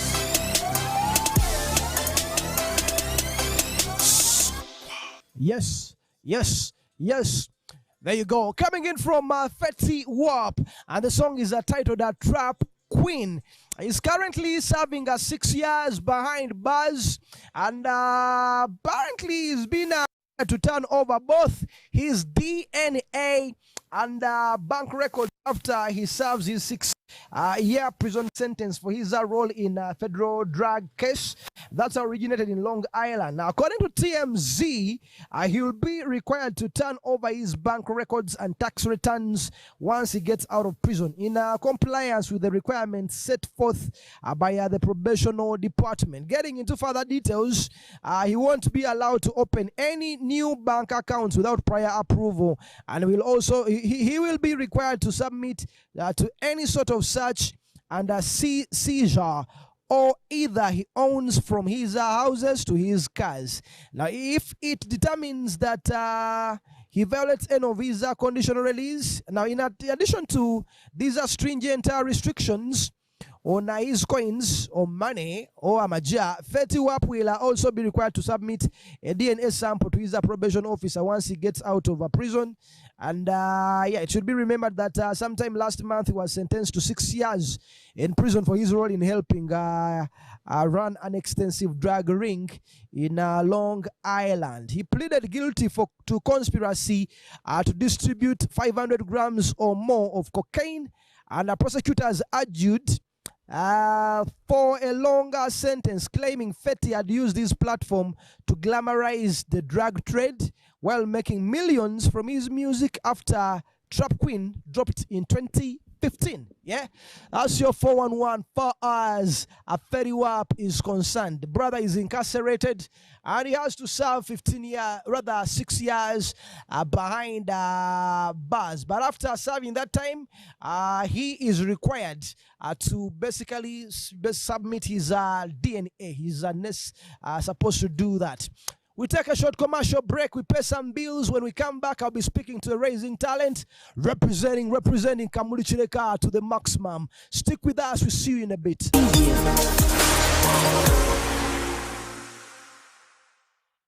Jerry Con. Jerry Con. Hey, Master Blaster. Touch him, man. Bang Jerry Con with muscle. Those ones who say go for you only. Mundava. Best good business I teach you. But never go to which muscari. Because of the cover is very far. Is you serious? Is serious you? What? Yeah? You step it on it. Add kilometers to your legs. And you get your sugar. We buy meat from Umaru. And Umaru refused to give you enough meat. Show him that they don't joke with you. Umaru, wait. Jerry car. A great hustle needs a great push. So, we'll give you the push you need to do more. Together, we're unstoppable. Bye, Jerry Man!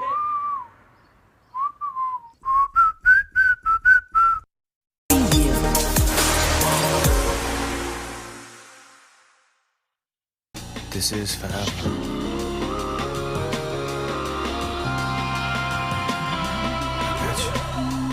If there's a question of my heart, you got it.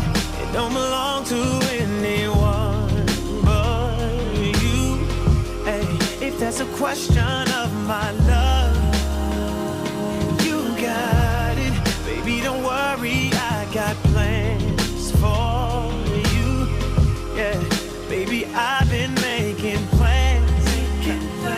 Oh, love. Baby, I've been making plans for you. Yeah, baby, I've been making plans. Baby, I've been making plans for my sincere apology. I made it. Look, I'll admit it, albeit pathetic, that I'm in my late 20s, still never been to a wedding. Guess the idea of that lobby empty do not sit with me well. It's not your fault they try to get me. Cause I'ma need your sales, cause I'm selfish. And I need you to myself. Trying to see you afloat, but don't want to see you sail. Cause I failed. And see you about to cry. Cause when I enter they city, they leave without their pride. I'm sorry. Are you staring at my comments? Fearing it's gonna always be you sharing me with all them. Wrong. How dare I say ignore them? Preparing for that day I leave you here, it's what you for them. It's hard, you know, temptation and all. Bitches out here trying to see if my relationship's strong. Get a place in the chart, so run away from your heart. Gave this music my all, nothing is sacred no more. I'm wrong, but I'm promising you better though. Your friends saying let them go. And we ain't getting any younger. I can give them now, but I can promise you forever though. That's right. You got it. It don't belong to anyone but you. Hey, if that's a question of my love, you got it. Baby, don't worry, I got plans for you. Yeah, baby, I've been making plans. Oh, love. Baby, I've been making plans for you. Baby, I've been making plans. Really should I have a room? Baby, really I've should been I have a room? plans for Really should I have a room? Yeah. You have a new love. I'll admit it. Let me be hypothetical. The day I find a woman, I'd probably be scared to share it. The idea of me finding love would run somebody off. And true, my wall could use some plaques, but still I got a flaws. Brush you off. Yeah, I'm kinda lost. Now I'm up in the club with a couple of move-ons. Sipping dark, good nigga trouble. Heart went from falling in love to drunk and falling.